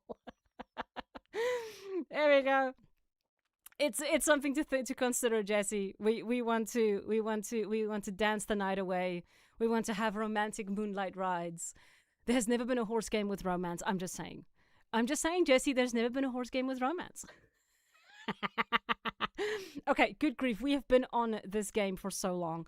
So Inbazura says, watch her make the most unappealing love interest just to spite everyone. She's gonna you know what would actually be kind of awesome is if our rival is the love interest. So like this mean-spirited guy with black hair and he's all big and but he's actually the love interest. But we hate him at first and then we slowly have the option to romance him. We are giving you a lot of options here, Jesse. Go give us love. Also, we need to start a poll. Okay, is Jesse awesome? Let's see. Is Jesse awesome? Start a poll. I'm just enjoying myself tonight. I'm having a lot of fun. Okay, let's see. Wizard Keithy says, spoilers, now Jesse has to rewrite the plot. No! I'm sorry, Jesse! Jesse Carter says, what that talk before is go crazy. We just need one romance, Jesse. I'll write the romance for you. I'll write it for free. Noble Court Games says, I'm sitting in my office at 40 degrees Celsius listening to a South African woman talking about what horse-related jobs are the sexiest. Crazy world. There are a lot of horse equestrian. My dude, have you actually seen a rider on on a horse? Like it is. There's no way. It's pure beauty. Jesse says, well, that is a tempting offer. I swear I will. If you decide to add a romance and you find it difficult to write the romance. I will do it for you, woman. But yes, everyone thinks you're awesome. Let us move on to the next story. But Jesse, thank you actually really so much for being in this chat and for being willing to kind of, chat about the price for your game and why you're doing it. That's really awesome. Like, I love developers who are willing to chat. Just like with a Noble Steed earlier. What is it? A Noble Steed? I actually missed your comment. Wait. A Noble Steed's so wild and free with that informal quad bike. Oh, are you talking... Yeah, are you talking about... Wait, a Noble Steed. Are you talking about Pippa Funnel's Stat Farm Inheritance? Where you had to... I'm sorry. But yeah, Noble Steed was also in here earlier, and it's so awesome to see game developers kind of come in and being willing to chat. Thank you so much. It's always to see you come in here, Jesse. And your game looks so cool. You can be so extremely proud of this. I cannot wait to play it. And yes, I'm going to be spending all my damn money on you. So Jesse says, thank you all for being so nice and hilarious. Yes, well, we do our best. We do our best. Nabazura says, all hail Jess. Yay! Cowgirl Mermaid says, I'll repeat myself. Give me a Dean Winchester or Asturian sort of romanceable character. We need a British. He has to be British. We need to have our rival be all British and shit. And then he has to come riding in on a Frisian. And he looks down upon us with his very sharp and elegant nose. Yes. Yes. With curly red hair. What did I say? Rattle said doo-doo. I did not say that. All right, moving on. Okay, so next story, we're going to be really briefly just chatting. This is going to be a quick one. I think we can stop the poll. we have confirmed that what's her face is awesome. Jessie is awesome. Yeah. Okay, so now we have some big news for Equinox the game. Next week we're getting Arabians. If anyone cares about the game, let me know. Noble Steed says I'm a Brit and I'm actually crying out. Abigail says my British accent is terrible. So thank you. That makes me happy. Okay, so we're getting Arabians. I'm not a fan of them at this point in time. I think they look like they want to fall flat on their faces. Their eyes look very disturbing. We also do see at the very last, or we do see some new tack. Oh, there we go. We see some Arabian tack.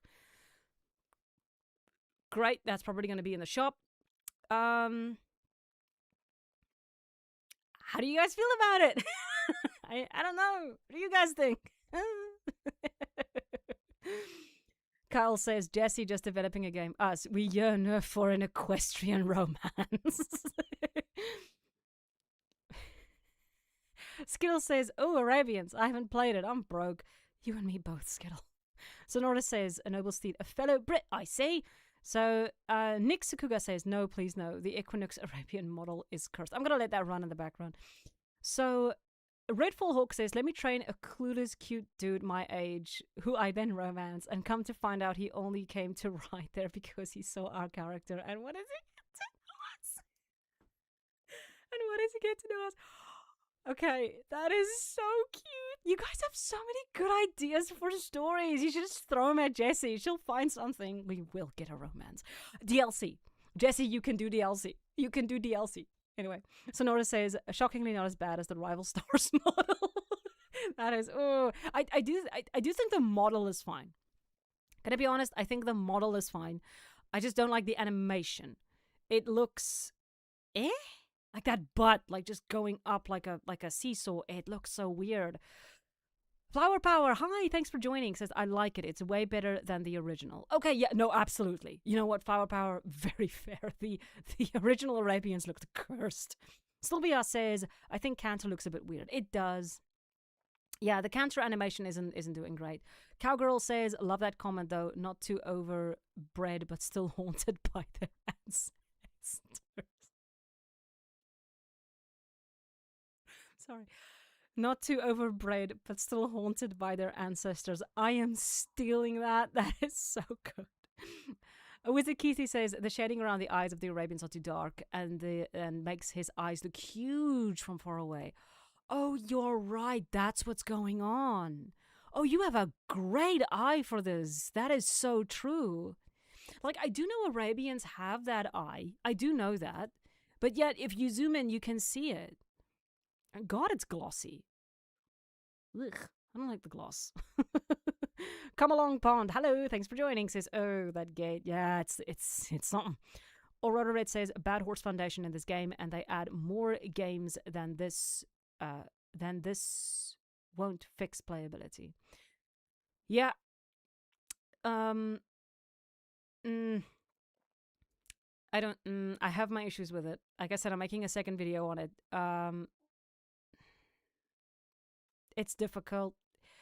I have a lot to think. I have a lot to say about Equinox. Equinox is a game that frustrates me to such an extent because I love it. Because for the story, for the theme, for the music, for the atmosphere, and I hate it at the same time for the MMO, for the clunkiness, for the absolutely poor handling of it. It is such a disappointment to me. But it's so frustrating. It's kind of like having. It's like watching a series where the series, you love everything about the series, but there's this one thing that just every time you turn on the series and this character pops up, it's like, I can't watch this, and then you have to turn it off and move on. It's very, very frustrating. It's very frustrating.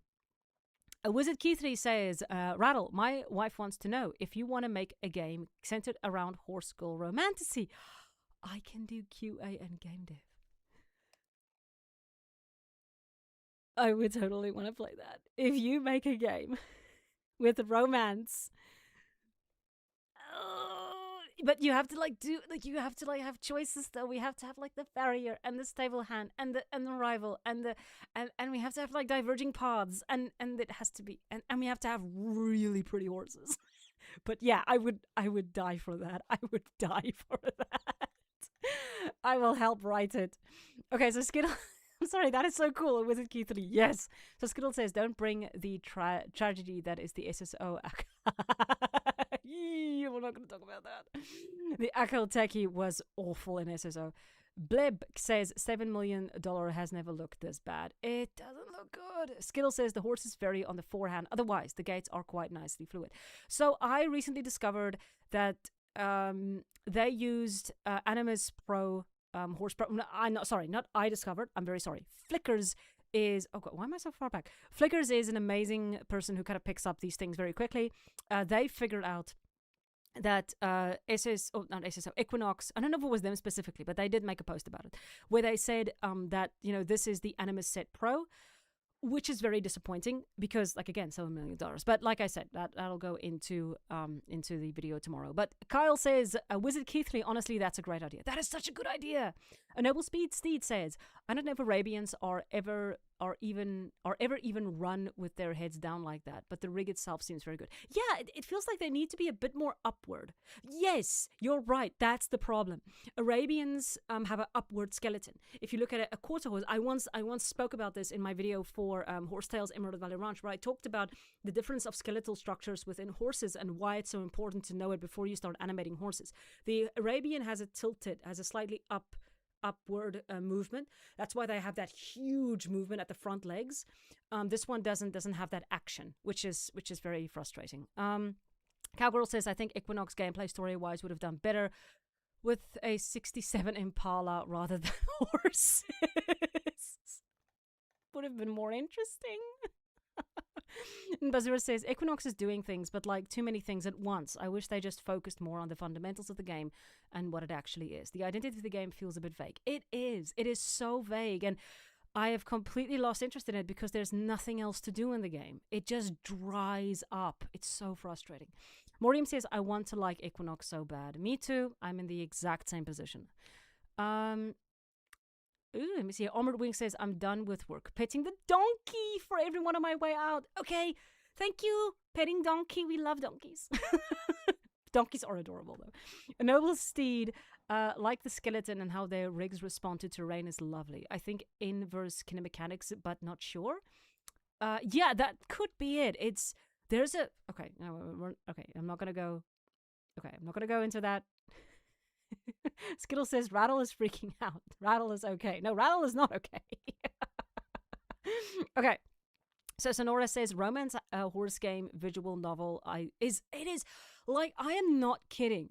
A horse romance novel, like visual novel, it would be amazing. You can have like little bits of go look at Digimon, stories. There's one. Guys, what is the Digimon game? I don't want to show you my Steam library. I got weird games on there. No, not weird, but I don't. Digimon. There's a Digimon game that is a story game where you have like little bits of gameplay and then mostly like story. But anyway, go watch that game and then base your game off that. Then we can have like little show jumping events or something. Something cute. A Noble Steed says, like the skeleton and how they're... oh, yeah, I just read that. Wow, I'm an idiot. Sonora says, Romance Horse game has... I'm literally rereading everything you guys are saying. I'm so sorry. So, Peachy says, I couldn't get on with any of the game animations. I get it. Like, a lot of people do struggle with that. Basically, BB says, I was under the impression the animation was motion capture. Okay. Yes, it is motion capture for the cinematics, not for the animation loop. This was hand-keyed. So hand-keyed basically means it was you start with a T-pose and then you start building the rig from there, the animation from there. But that is not entirely what was going on. What they did do was they used the Horse Animus Set Pro, they dumped that onto the rig, and then they modified it to fit the rig, which is fine, but saying hand-keyed is a bit disingenuous, especially when you say things like building horse animations from scratch. That is sort of where people's heads begin to tilt, and they feel like it's not being very honest. So Sonora says, weird games, you say. No, I'm not, not that weird.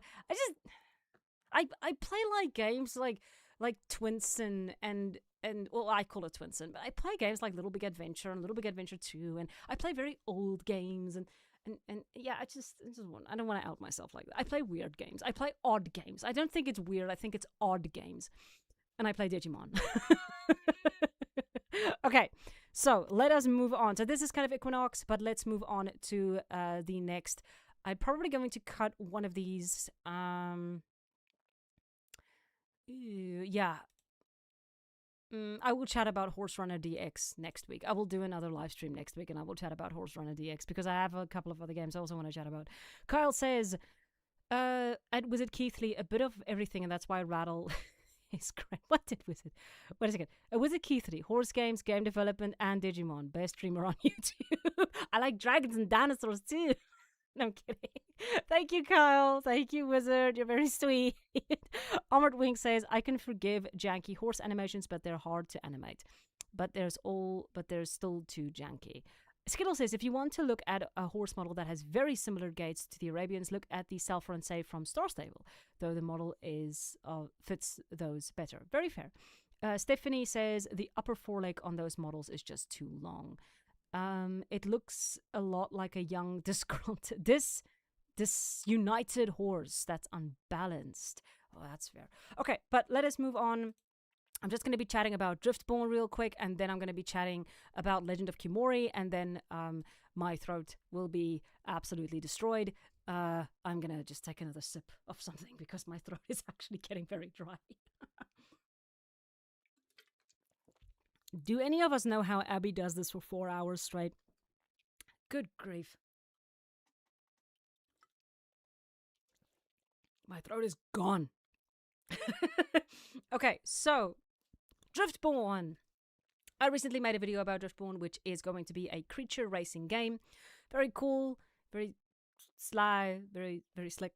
And just to kind of give you guys a quick idea of what we're looking at here, this is sort of not what we're looking at. Okay, yeah, this is kind of the vibe we have. Cool creatures. I had a lot of criticism for the game because most of what we were seeing was basically just the horse models, and all of this was built by volunteers. That ticked me right the hell off because it felt like this was a free-to-play game. It felt very cash grabby. You know, the way that it came across, it felt like these developers didn't know what they were doing. And then suddenly, after I... Oh, God. And then after I... What is happening? Okay, and then after I sort of told them we need gameplay, they started to show... What is happening? Why is this happening? Let's try this again. That looks... I don't know what's going on. Okay, it keeps crashing. Anyway, they showed some games. It is haunted. Yes, thank you. And it didn't give me that crap before, but apparently it's haunted. It's amazing. Okay, so let's see. Legend of Kimori, which I can't afford. Skittle.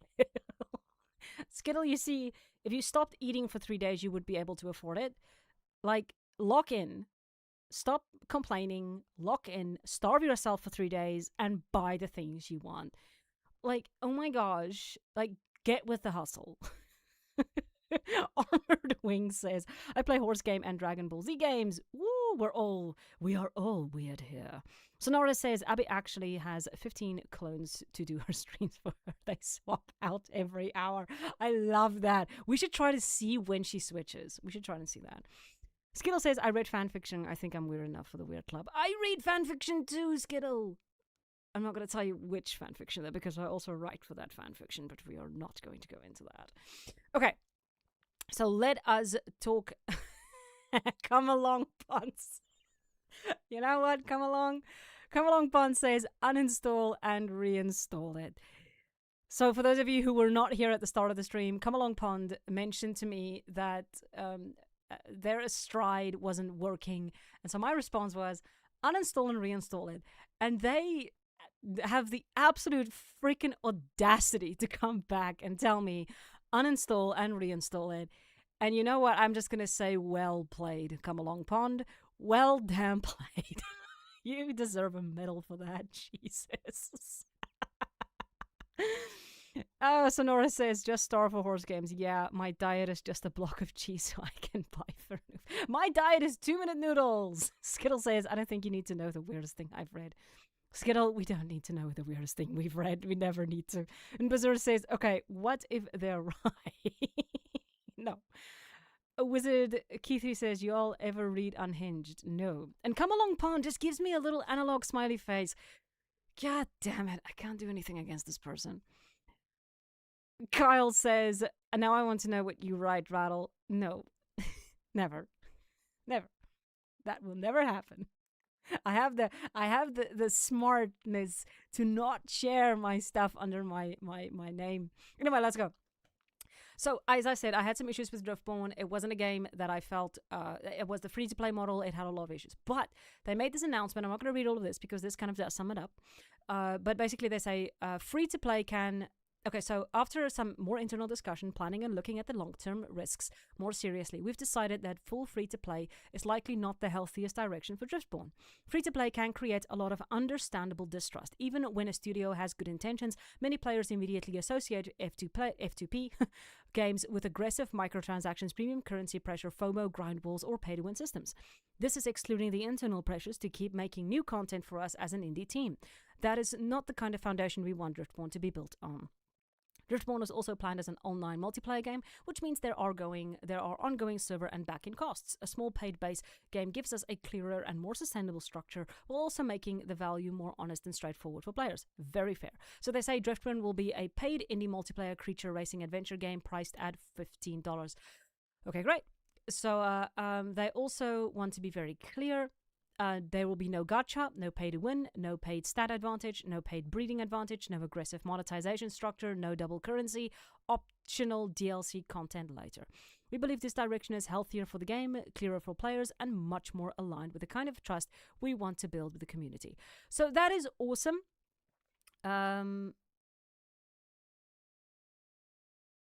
Okay, so they do say our current idea that the free version would include enough to experience the core of Driftborn, such as basic racing, a limited creature experience, and a preview of the main gameplay loop.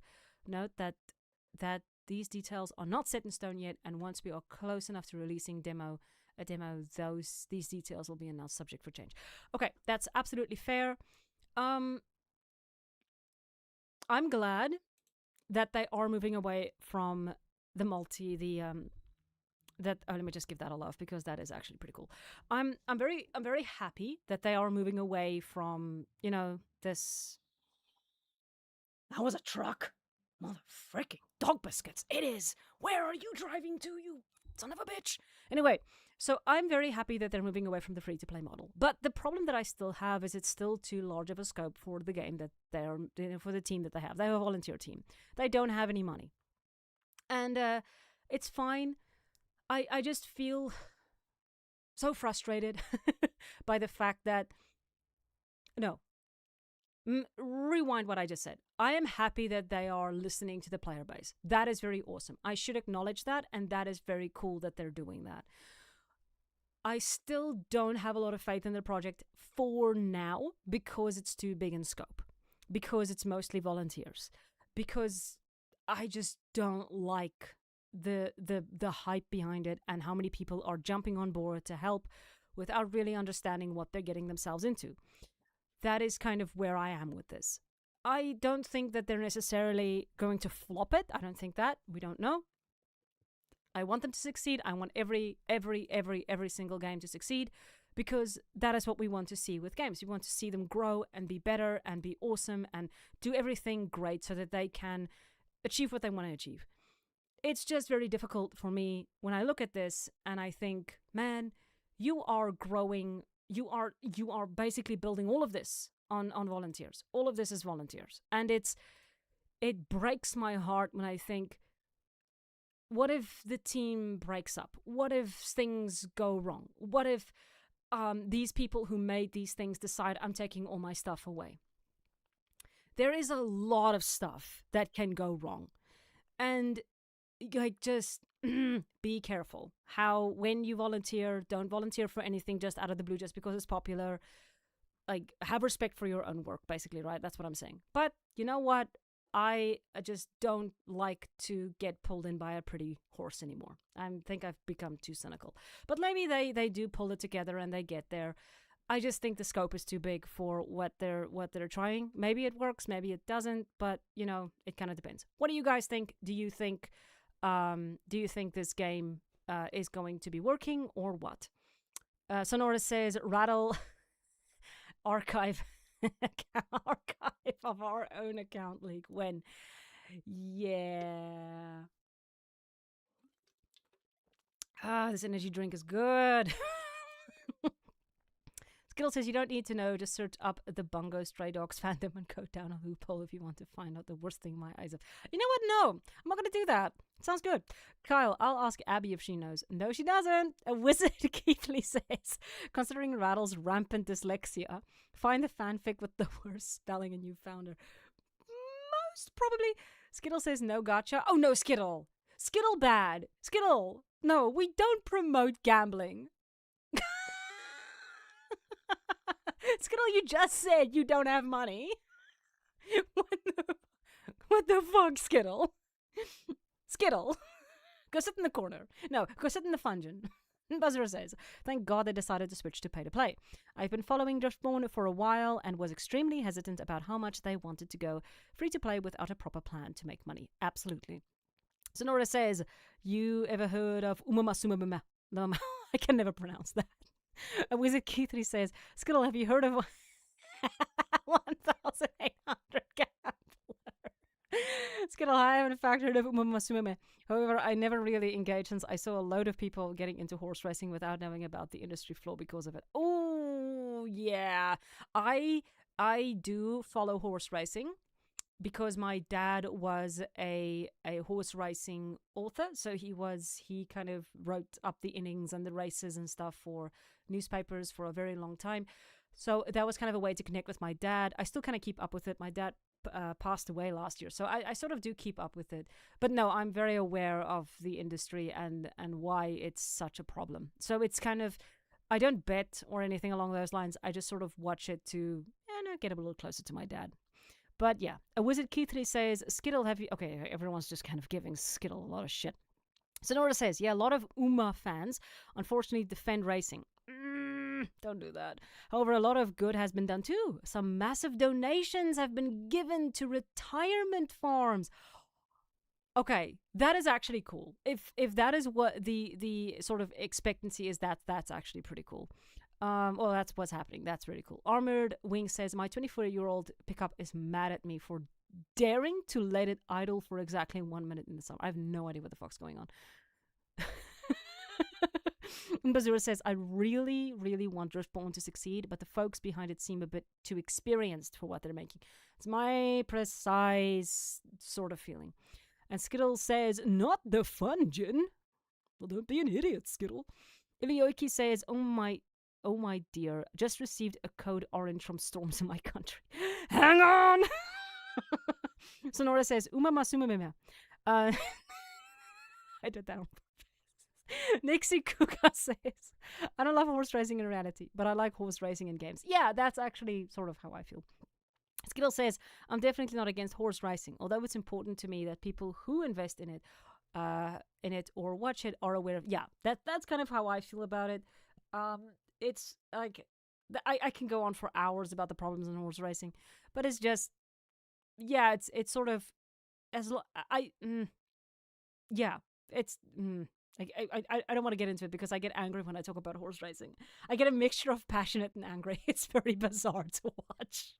Okay.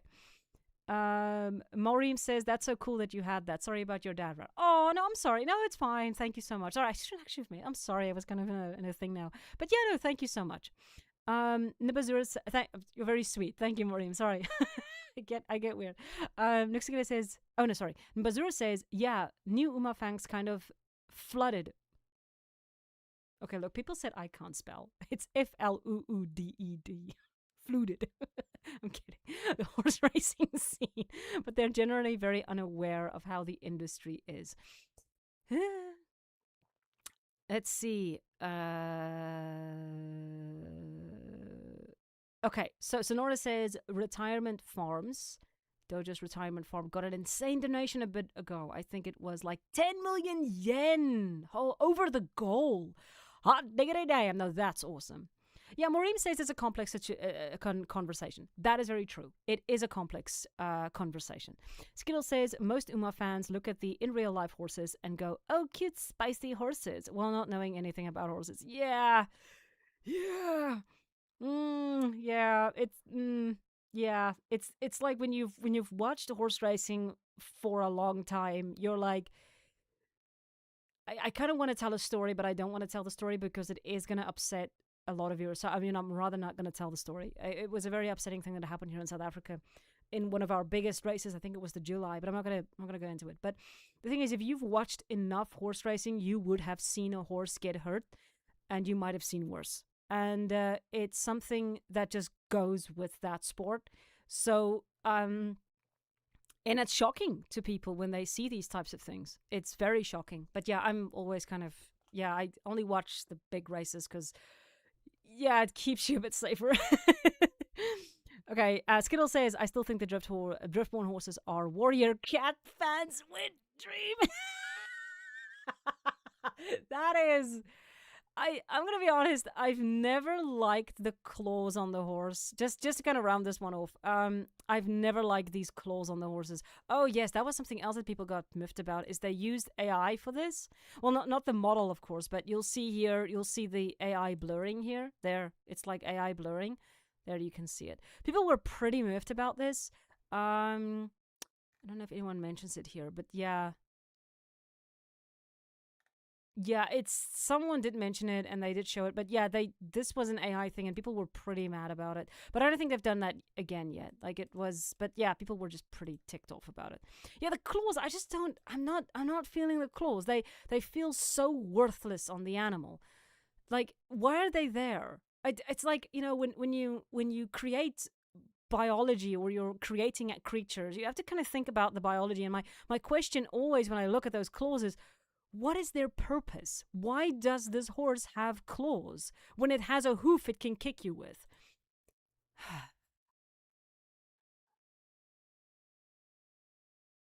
I'm tired. Anyway, but that was Driftborn. I need to take another sippy of my drinky.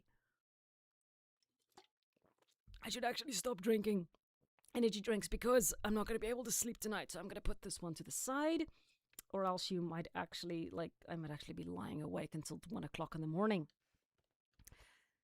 Skittle asks, wait, what other horse game was it that had a scandal for using AI for ads a couple of years ago? That was Equestrian, the game, and Star Stable. Star Stable used it for their Spotify, and Equestrian, the game, used it for they used it for actual ads for the game. Abigail clocked it.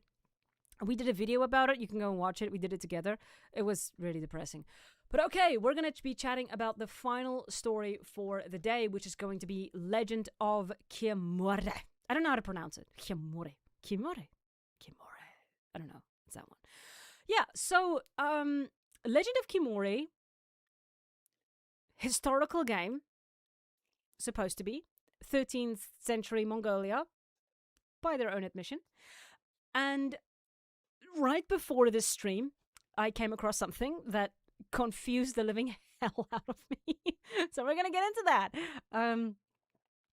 Skittle asks, what energy drink is it? Monster, of course. What else do you want from me? I like monsters. I wanted to bring a dragon, but I don't like the taste of dragon.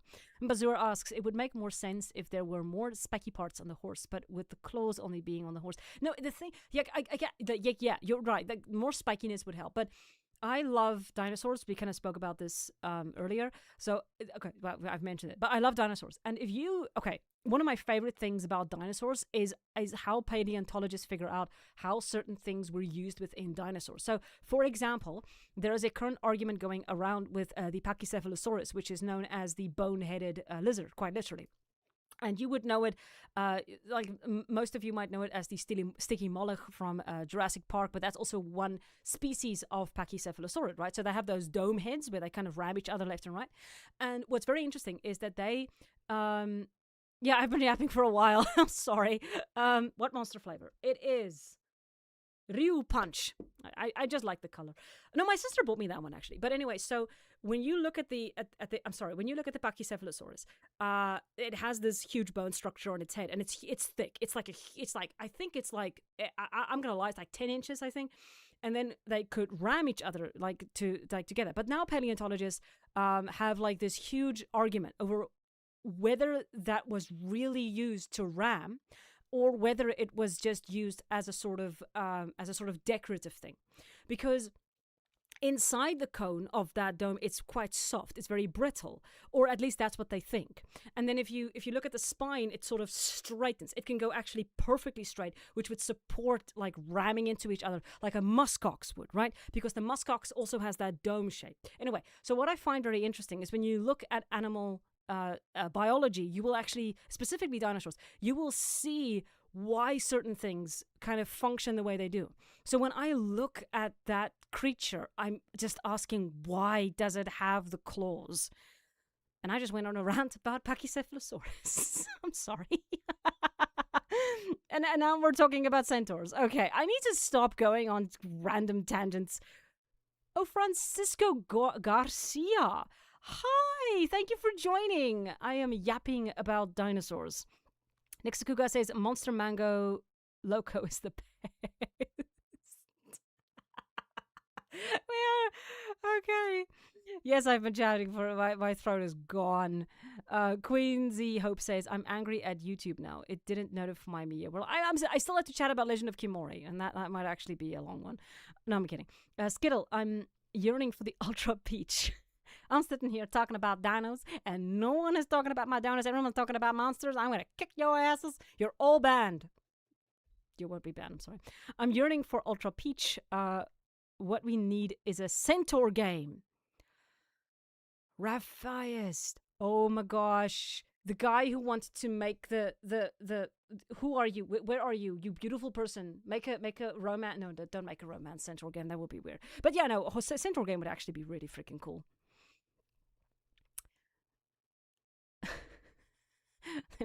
Maureen says, defo not ADHD though, by the way. Sassy Honk says, Rattle is a dino nerd. I am a very dino nerd. Come along, Pond says, interesting, Lamau. Oh, you're not going to tell me to reset. You smart ass bastard, I love you. Bazur says, but the random tangents is what makes it fun. Fine. Cowgirl Mermaid. Do centaurs have 1 or 2 stomachs? And if 2, do they need to feed human and horse food? I don't know. Jesus, cowgirl, why are you throwing us with these weird questions? That is a good question, though. Guys, do centaurs have two stomachs?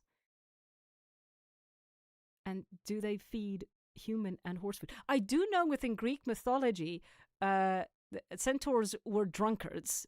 That's all I know, except for Chiron, who trained Alexander the Great.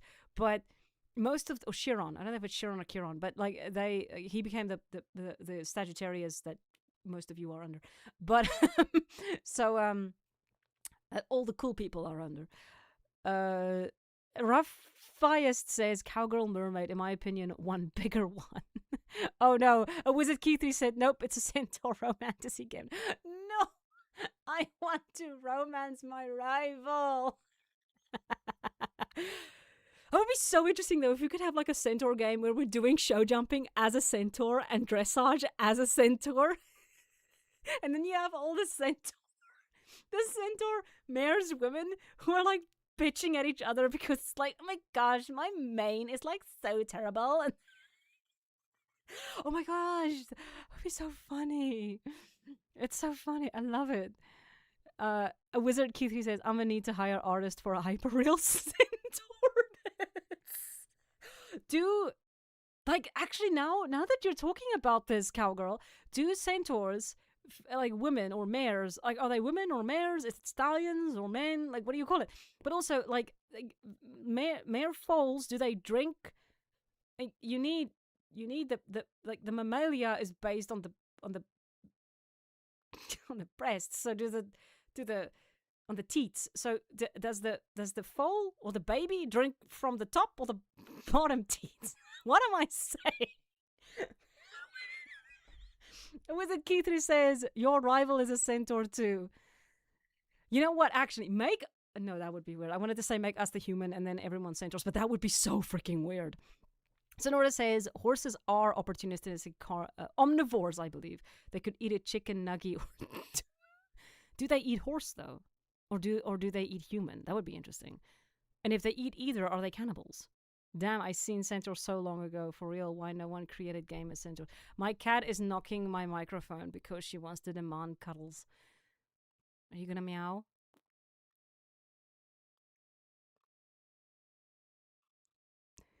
My cat is knocking my microphone. Bazura says, well, now I need a centaur show jumping game. How dare you plant it? I would love that. I would play the hell out of that. You can change your coat color. Oh, it'd be so weird. Cowgirl, isn't there a weird game where you can romance a centaur? Which is a horse. Oh, God. With a horse centaur, which is a horse with a human head. And oh, you're right, there is a mobile game like that. Yes, making me have my prince horse. I wanted to play that for fun. I should probably do that one day. My cat I'm just knocking off. She's beautiful, but she's annoying. Wizard Keithy says banned from YouTube. I'm probably banned already. The character that will romance is the farmer and we're the centaur. Oh, it is opening so many ethical questions. Okay, so I would unironically love a centaur eventing game. I would play the hell out of a centaur eventing game. Queensy Hope says all these weird questions are freaking me out in a good way. I'm saying, like, we have a lot of questions, and Cowgirl opened it. Cowgirl opened it. We're all blaming Cowgirl. We're all blaming Cowgirl. Okay, but seriously, let's move on to the Legend of Kimori before we have to talk about something else that we don't want to talk about centaurs, because it's all getting too weird. Wizard Keithy says, I'm actively designing the centaur romantasy rival romance. The tailor is the only human.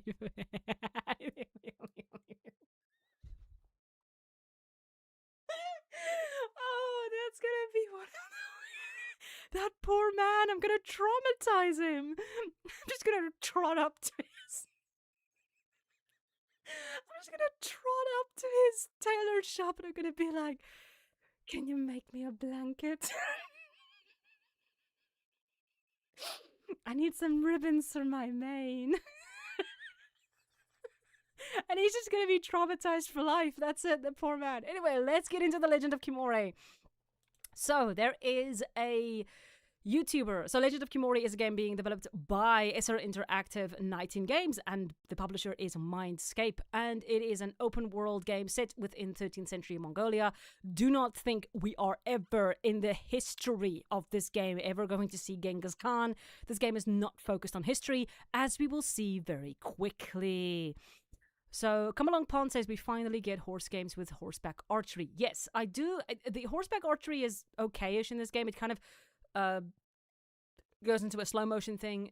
It's fine. Archery is a difficult thing to make interesting, but Equitania did it actually. I do love Equitania. So moving into this. So I'm just gonna mute this because you guys should go watch her. Her name is Makachin. Makachin. They're the ones who kind of recorded this, and they kind of are focusing on some of the cool. Okay, so there we go. I want to first hear opinions. I want to hear opinions about the horse that is in front of us right now. Oh, by the way, let me just subscribe there.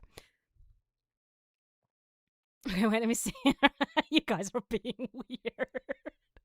Buzzer says, yes, the actual horse game. Forgot about that.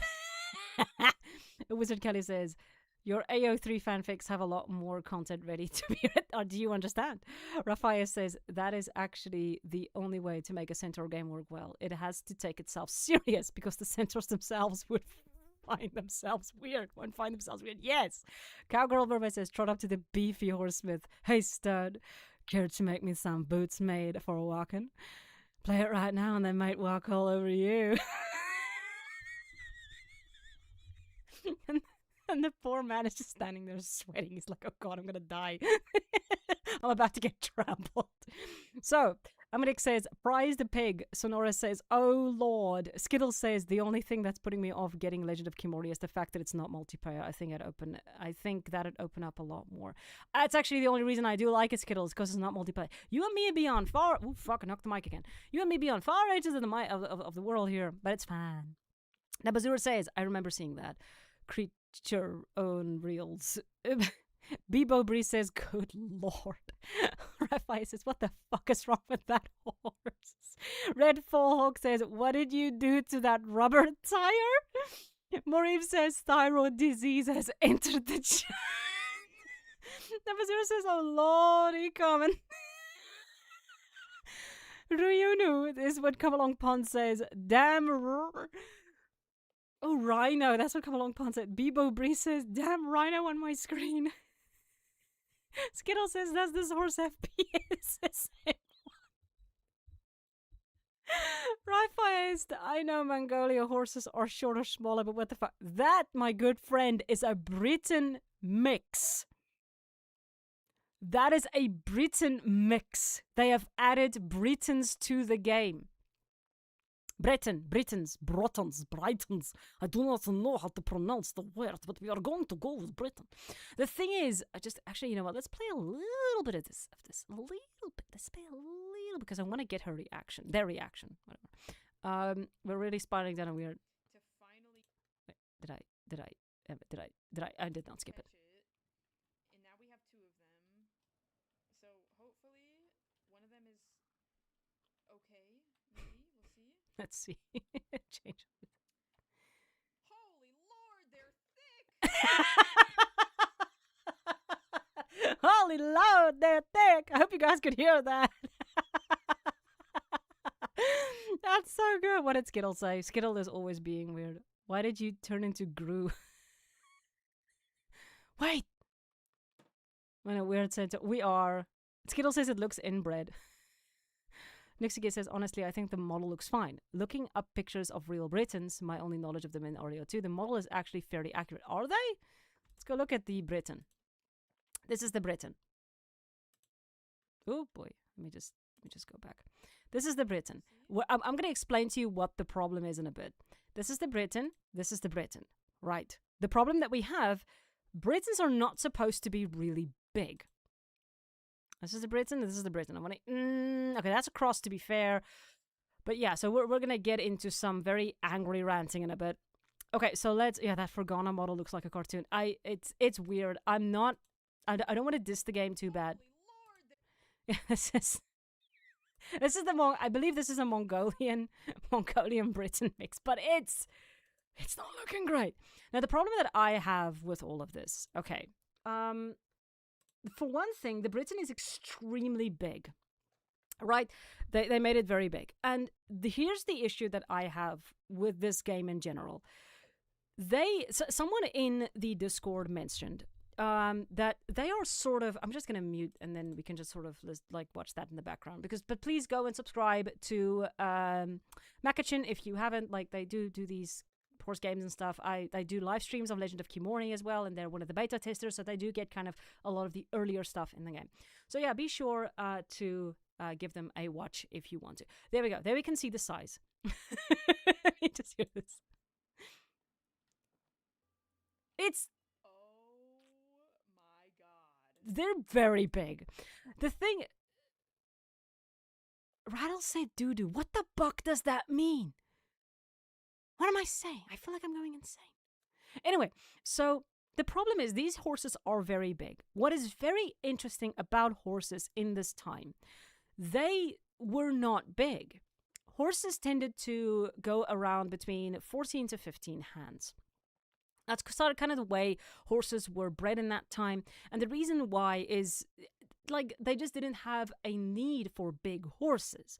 People are going to say, oh, but wait, the knights had big horses. No, they had... Big Chungus, it literally looks like Big Chungus. It literally Oh my god, Big Chungus. this horse, holy shit. Nog? Hello? Anyway, well, she's fun. But yeah, it's sort of this huge thing for me with the Briton. Now, this is their size, 15 hands to 16 hands. That thing is not 15 or 16 hands. They're freaking huge. So, Raphael says the knights had bigger horses than the Mongolians, but they weren't big. Yeah, exactly. So if we go into horses in the Middle Ages, I love the history of horses within the Middle Ages. Bear with me, I do have a point with this.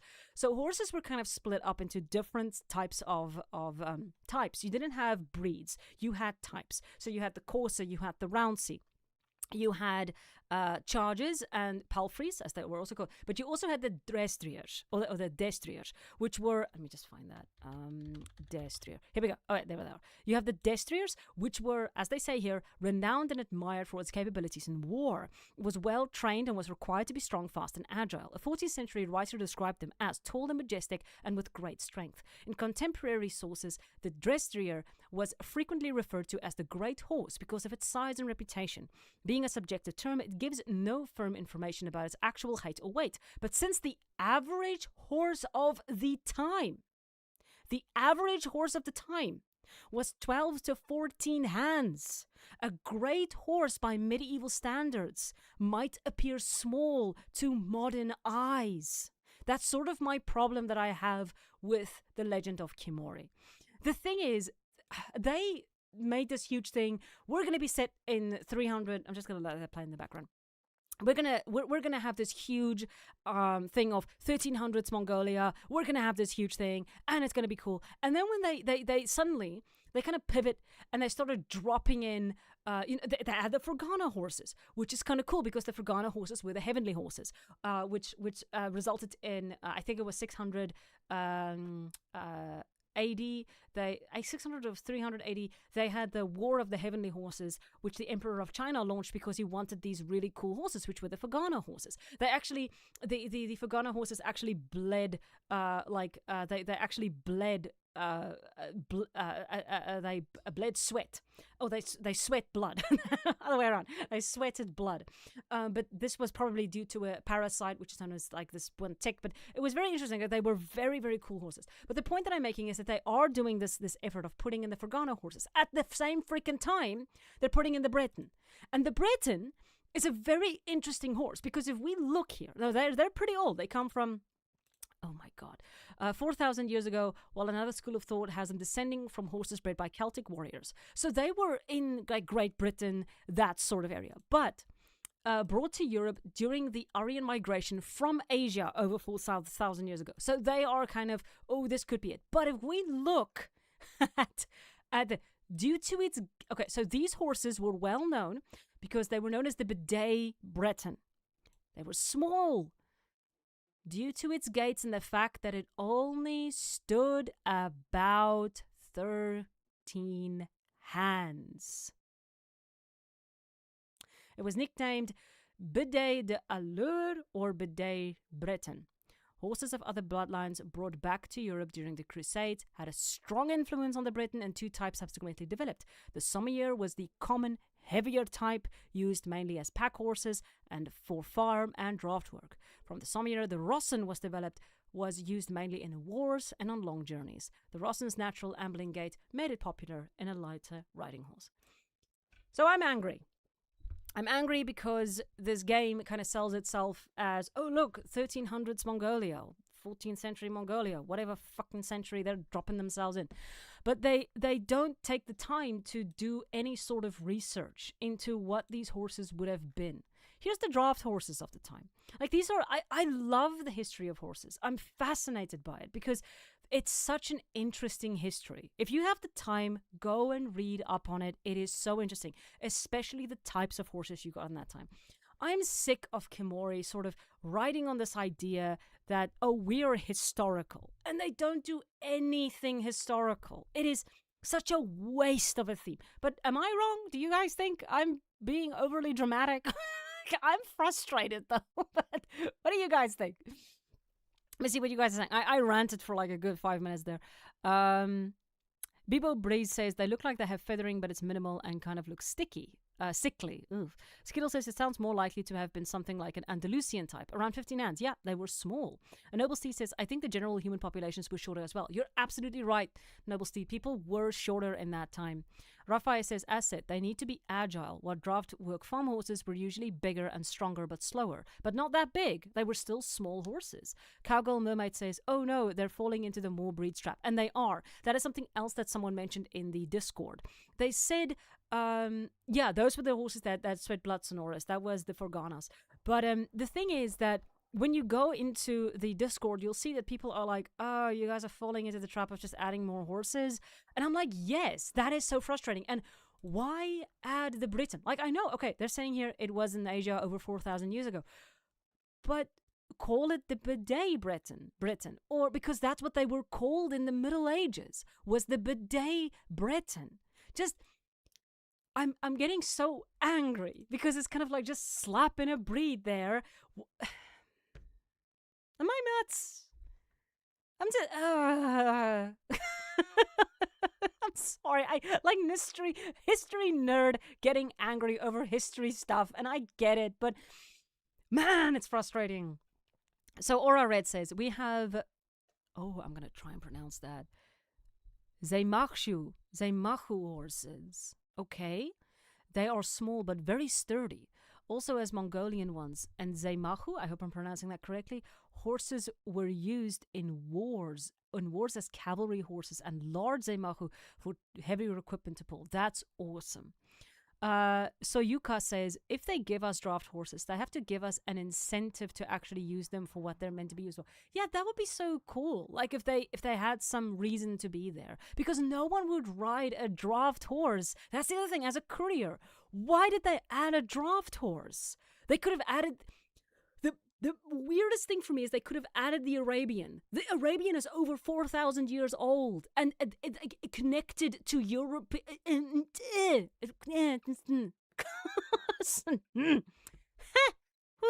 I low-key thought Britons were French. My bad. They are. They are. They did eventually go.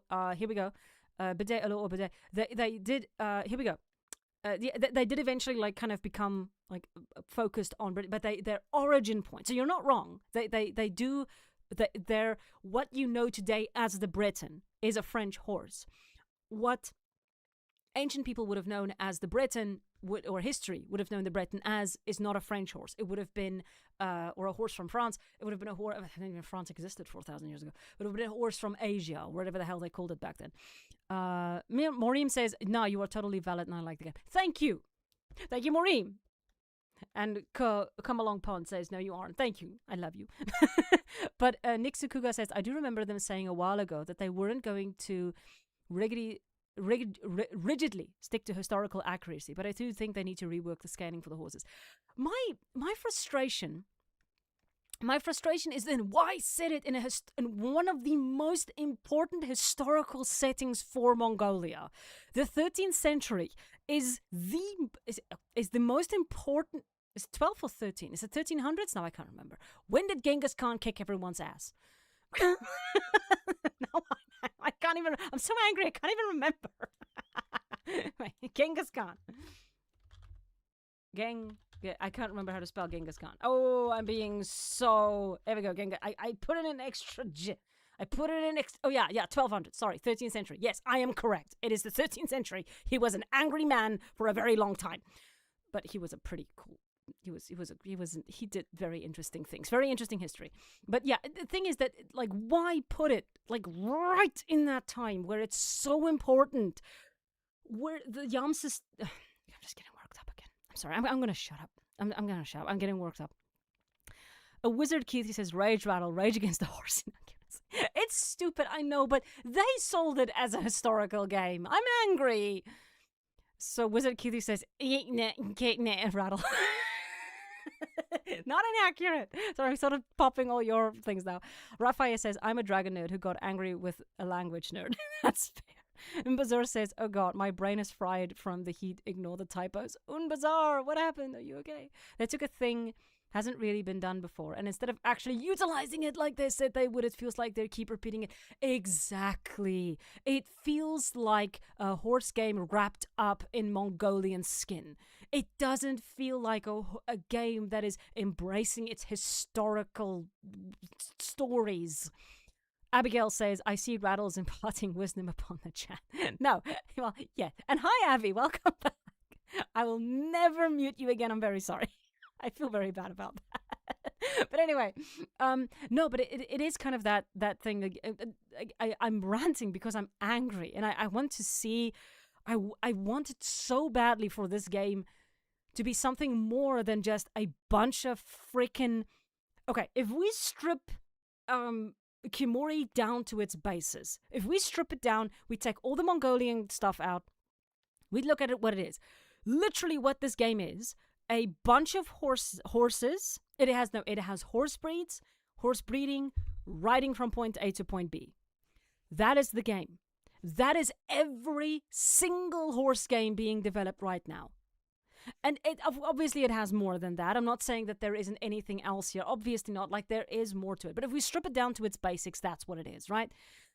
It's aggravating because it had so much potential. Also, I don't like the pickup minigame. It's annoying. But let's see in here. Sonora says that Fergana model looks strikingly unique. The Mongolian fits the setting and works perfectly. And the Breton is also here. Yeah, exactly. You're understanding me. Trigonberg says, I am personally very mad at the poorly made fauna in the game. Oh, that's interesting. Can you give us a little bit more about why that annoys you? I find that so interesting. I've never actually thought about the fauna, like I thought flora, but you're basically talking about the wolves and the bears. Yeah, I'm not going to talk about the gameplay with that. That's awful. But anyway. Cowgirl says, alternate question. When did Genghis Khan globally cool the temperature? When did Genghis Khan globally cool the temperature? Well, I know the answer to this. Why do I vaguely know the answer to this? But yeah, no, I can't remember. I think it has something to do with a volcano. I don't know. But Aura Red says, no, you are not. We all mad. If they slap historic sticker on another more horse breeds, but not gameplay, yay. Yeah, that's it. Like, they had the three. They could have added the Arabian. I'm still saying they could have added the Arabian. That horse existed, has it. They could have added the Marwari, which would have made. But that's, again, a very thin horse. I know they wanted to add a draft horse, but it makes no freaking sense for the game they're making. Why add a draft horse when this game is based on speed and running long distances? That just doesn't make sense. An Arabian would have made perfect sense. But nah, we're gonna do something else. We're gonna screw with history. My cat bumped into my microphone again. I love you, cat, but I'm gonna kill you. No, I'm not gonna kill you. I'm gonna hug you, but later. Rafa says, watch there be a DLC with the glowing horse skins. Oh, that's probably gonna happen. We're gonna have magic horses. Quincy Hope says, I'd rather see them fix animations for all the breeds except the Mongolian. They still look a bit off to me. They do. They do. The Fergana's neck like hits the rider in the face. It's so bad. And with the Keith, he says, a horse game wrapped in Mongolian skin. That is the worst GameStop I've ever been to. Wow, that is disturbing. Sonora says, can't wait for the unicorns. Oh yeah, we should have unicorns. That would be so cool because that's what the people. And I'm going to tell you why they added the Bretons. It's very simple, breeding. That's the only reason they added the Bretons. It's for the breeding. And that's fine, but then make a breeding game. Be honest about it. Just make a breeding game. I'm sick of this. Like, oh God, I'm so angry. Nucknit says, Didn't they say they want to eventually add a toggle for historical accurate breed only? I kind of hope they do because I want breeds accurate to the period.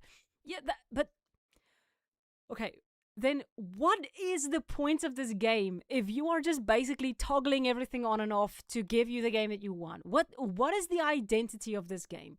What is the if I can toggle on the danger and I can toggle on the horses, but I can also toggle off this bit and I can toggle off this and I can put anything on and on that I want, what is the point of the game? What is the point of the game? Yes, Abby Cat, I'm very tired of saying potential. That is a death sentence, I think, for most horse games. Not even gonna lie. Raphael says, I say that Centaur MMO would be best still with humans as the villains and monsters. Are we still on this? Abigail, we are making, well, not we, but one of the people in the chat is making a centaur romance game where the only human in the game is the tailor who I want romance. Just for interest sake. Abigail Pinehaven says, I love when Rattle rants because you get to see how passionate she is about horse games.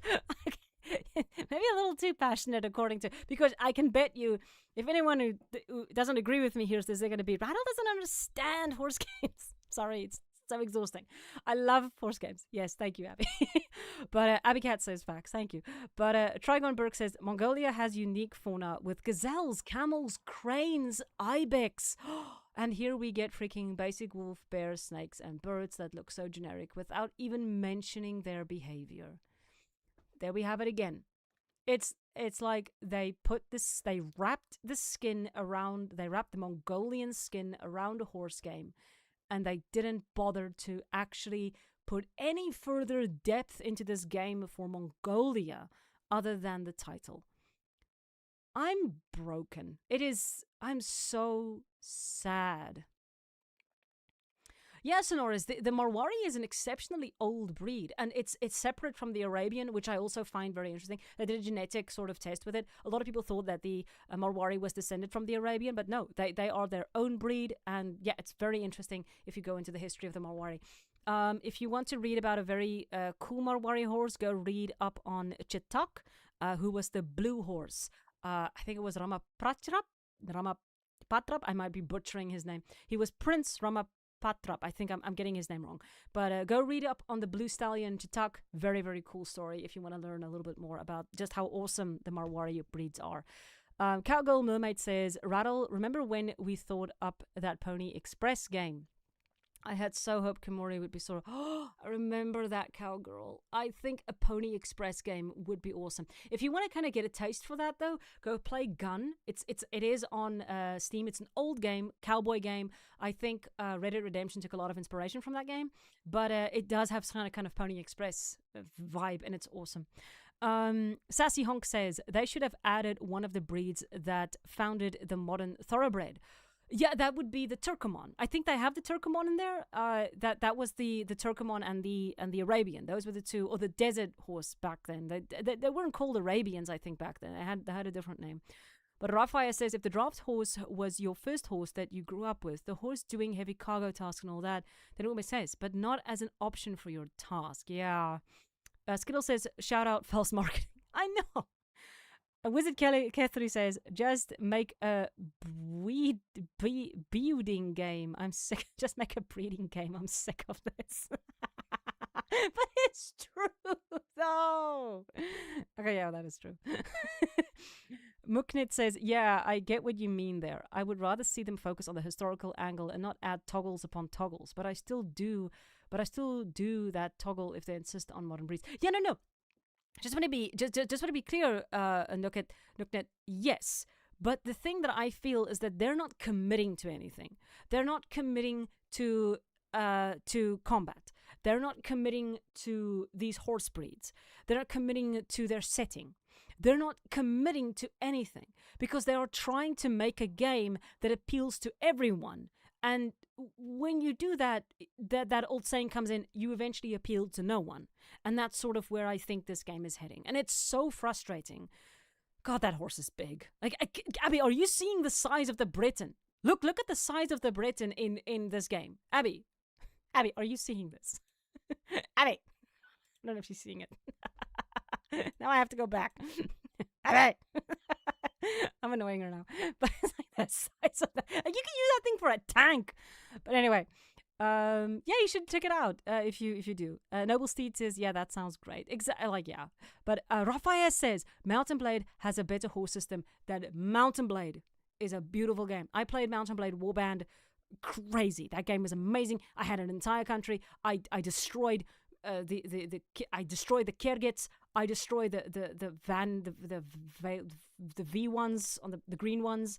I destroyed the night ones. I can't remember. Suno. I know Suno was one. I destroyed everyone. I was getting my ass whipped by the Nords. Like, they were whipping my ass. I had a lot of nights though. Good game. Red says, oh, I played Gun also. That was a cool game. Wizard Keith says, shout out the 35-year-olds in the chat. Woo! Who to all the 35-year-olds? Wizard Keith says, you get a pass. Oh, yeah, Raphael gets a pass. A Noble Steed says, it's reminding me of Breath of the Wild, or like, Breath of the Wild, TOT, or like Twilight Princess when Link is a lot smaller than Epona. Yeah, that's kind of giving that, right? And Bazur says, once again, doing so much at once. Yeah, it's so frustrating. Anibat says, Rattle, if you had to rate this game 1 out of 10, what would you rate? Right now, a 6. I've kind of had that in my mental space for a long time. It's a 6. Better than most horse games, but it has, God, that animation is terrible. Okay, they're still working on it, but oh man, that animation is bad. Everyone's like, Abby. I love it, Abby. Everyone just poke her, Abby. Queen's Hope says, I'm going to name my Breton Moto. No one can stop me. I'm going to call my Breton Tank. I should one day show you guys all the names I've given to my horses. It's like Ugly, an Ugly Stick, and I wish you didn't, and I wish you weren't born. Like, that was one I had. I had like the most awful names for my horse. Look at that animation. Okay, they are still working on it. Let's be fair. It is, like, she's having fun though. That's funny. Okay, all right. Please go check out Makachin. This is the playlist we're watching. Hopefully she doesn't like nail me. Sonora says, oh wow, Chatak was sick. That's a really cool story. Yeah, if for those of you who haven't read the story of Chatak, go and read it. It is a really cool story. There's another one, if you want to read about a Mongolian horse, go read about Suho. That's the one that I really love, that story. Bibu Bree says, maybe they could have made the Briton an extra horse you bring along to to carry more supplies. Would have been awesome. That would have worked so well. Maybe that's something they're going to add later. That'd be cool, but, don't know. Nooknet says they want to ride the hype of their successful Kickstarter and fulfill everyone's wishes and tastes at once, basically, which is a well-meaning goal, but that doesn't really work ever. Abbycat says, dang, that's high. Wizard says, Rattle, this is my first time joining your chat. You guys are all alright. I love you all. Yay! Hear that, guys? We're fun. We're fun. We are all fun. We're all fun. Wizard, you need to make us romance game where we have sexy men that we can all drool over. We need a we're given our list, Abby. We need a blacksmith, and we need a tailor, of course, for Semois, and we need a stable hand who's all dirty and sad, and we need a rival who's all arrogant and prissy and I love him. And then maybe we need one more. We need 5. We need one more. I'm gonna give you guys that one. You guys are gonna have to give me one. Skittle says, "What are you yelling at Abby for? I'm halfway through a conversation." It's fun to yell at Abby. I sometimes I do this though. I just send messages, Abby, and she does the same to me. She's like, "Rattle." Imbazur says, "Boy was skedaddling." Queensy Hope says, "Massive horse galloping in tiny." Oh my god, pack horse Britain. Galloping in lowercase. Wizard Keith3 says, "If there was one horse in history, either breed or individual, that you could meet and ride." If there was one horse in history, I want to say Bucephalus. That's kind of the first one that pops to mind, just because that would be, I guess, so many though. You have Zuliana, the horse who took all the arrows for his rider. Then you have the bloody-shouldered mare who had the rider collapse over her body. And she ran with him until he bled out. But she was pregnant, and then when the foal was born, there was like a red mark on her shoulder. That's one of my favorite Arabian stories. I mentioned Chatak. I think Chatak would be a cool one because he was the blue horse, and I think that's such a cool one. Like he was just a cool horse. And of course, then we have we have the more modern ones like Seabiscuit and Manowar and War Admiral and what's that one that was tragically died? The mare who snapped her leg. But it's like there's a lot of amazing horses, but if I had to pick, I would actually say the OG Bucephalus, just because Alexander the Great just loved that horse so much. And I just think that he must have been an absolutely spectacular horse. I really think he was. I think he was really something special. Red Full Hawk says the buff lady farrier. There's one in Balia, and there's also a buff farrier in why do I know this? In Bonded Spirits. I don't know why I know this. Cowgirl, rival to lovers. Yes, we gotta have that. A buff goth farrier. That would be kind of funny though. And all your metal works from her like comes with like ornaments like crows wrapping around the horse's hooves and shit. Like she just keeps adding these weird shit, or like curses written on the bottom of the horseshoe. I love it. Sergeant Reckless was an absolutely stunning horse. She was a Mongolian horse. Sergeant Reckless is a Mongolian horse. She had this big white blaze, a chestnut horse, and what's really funny is she ate everything, and she just ate everything. She was just she just ate everything. So then when they made her sergeant, they put a sash over her, and then she ate that too. It was like, I just love Sergeant Reckless. She's such a good horse. Abby, how often does Rattle bully you? I think Ruffian. Thank you, Queensy Hope. Yeah, that was Ruffian. Nukrit says, Bucephalus had the whole thing of not letting anyone else ride him, though, so good luck. Yeah, I know. But maybe he'd make a special thing for... No, he won't. He'd probably kick me in the face and then trample me. But I'd still be happy. Like, I got kicked by Bucephalus. Like, how many people would be able to say that? Probably a lot, though. Armored Wing says, the historical horse I'd want to see is Sergeant Reckless. Yes. There's actually a horse. Okay, no, we're not going to go into that. There's actually a horse that was made governor because... Oh, then we have the man-eating horses. There was oh my gosh, there was the man-eating horses that charged Greece, and then they were eating people. It's such a cool history. Go read up on that too, you weird people. Okay, but anyway, we have been chatting for a while. What days do you stream? When I remember to, Abby Cat, that's usually when I stream. Just one more. Skittle says, if there was one horse I'd want to meet, dead or alive, it would be United Touch. I'm so sad. Tell us a little bit more, Skittle, before we head off. Sonara says, imagine carving inscriptions into horseshoes to speed up the horse or to get... That would be so cool, Sonoris. That would be so cool. Like people are giving developers ideas, and we're not getting what we want. We have spoken about Genghis Khan. We've spoken about draft horses. What was the man? Let me see if I can find that though. Man eating horses. There was like the man eating horses. Mares of Diomedes. The carnivorous horses. The mares of Diomedes. also called the mares of Thrace, were a herd of man-eating horses in Greek mythology. Magnificent, wild, and uncontrollable, they belonged to Diomedes of Thrace, not to be confused with Diomedes, son of Thetis, king of Thrace, son of Eris. Serene, who lived in the shores of the Black Sea, Bucephalus, Alexander the Great Horse, was said to be descended from these mares. I am maybe tired. Maybe just a little bit. Okay. Okay. Rattle is a real fangirl, honored to get kicked and thrown. Haha. I get though. Maybe he'd be willing to take a little treat without kicking one at least. Yes! I would pet his nose for hours until my hand fell off. Hippocampi centaurs. You all ever heard of the hippocampi centaurs? I have not heard. Oh yes, that's Sleipnir, the 8-legged horse. Yes. Anyway, I am going to head off. I think we have had enough history lessons for one day. God, I went off today.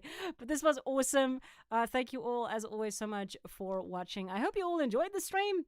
Did you all have fun? Did I annoy you? Did I bore you? Hopefully this thing isn't playing. No, it's not playing. Okay, great. Yeah, sometimes I forget that it's sometimes playing.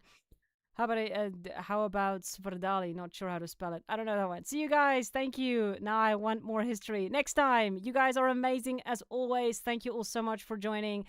And thank you all for voting Abby off the stream. That was fun. Have a great day, guys. Okay, how do I get out of here again? I have to mute.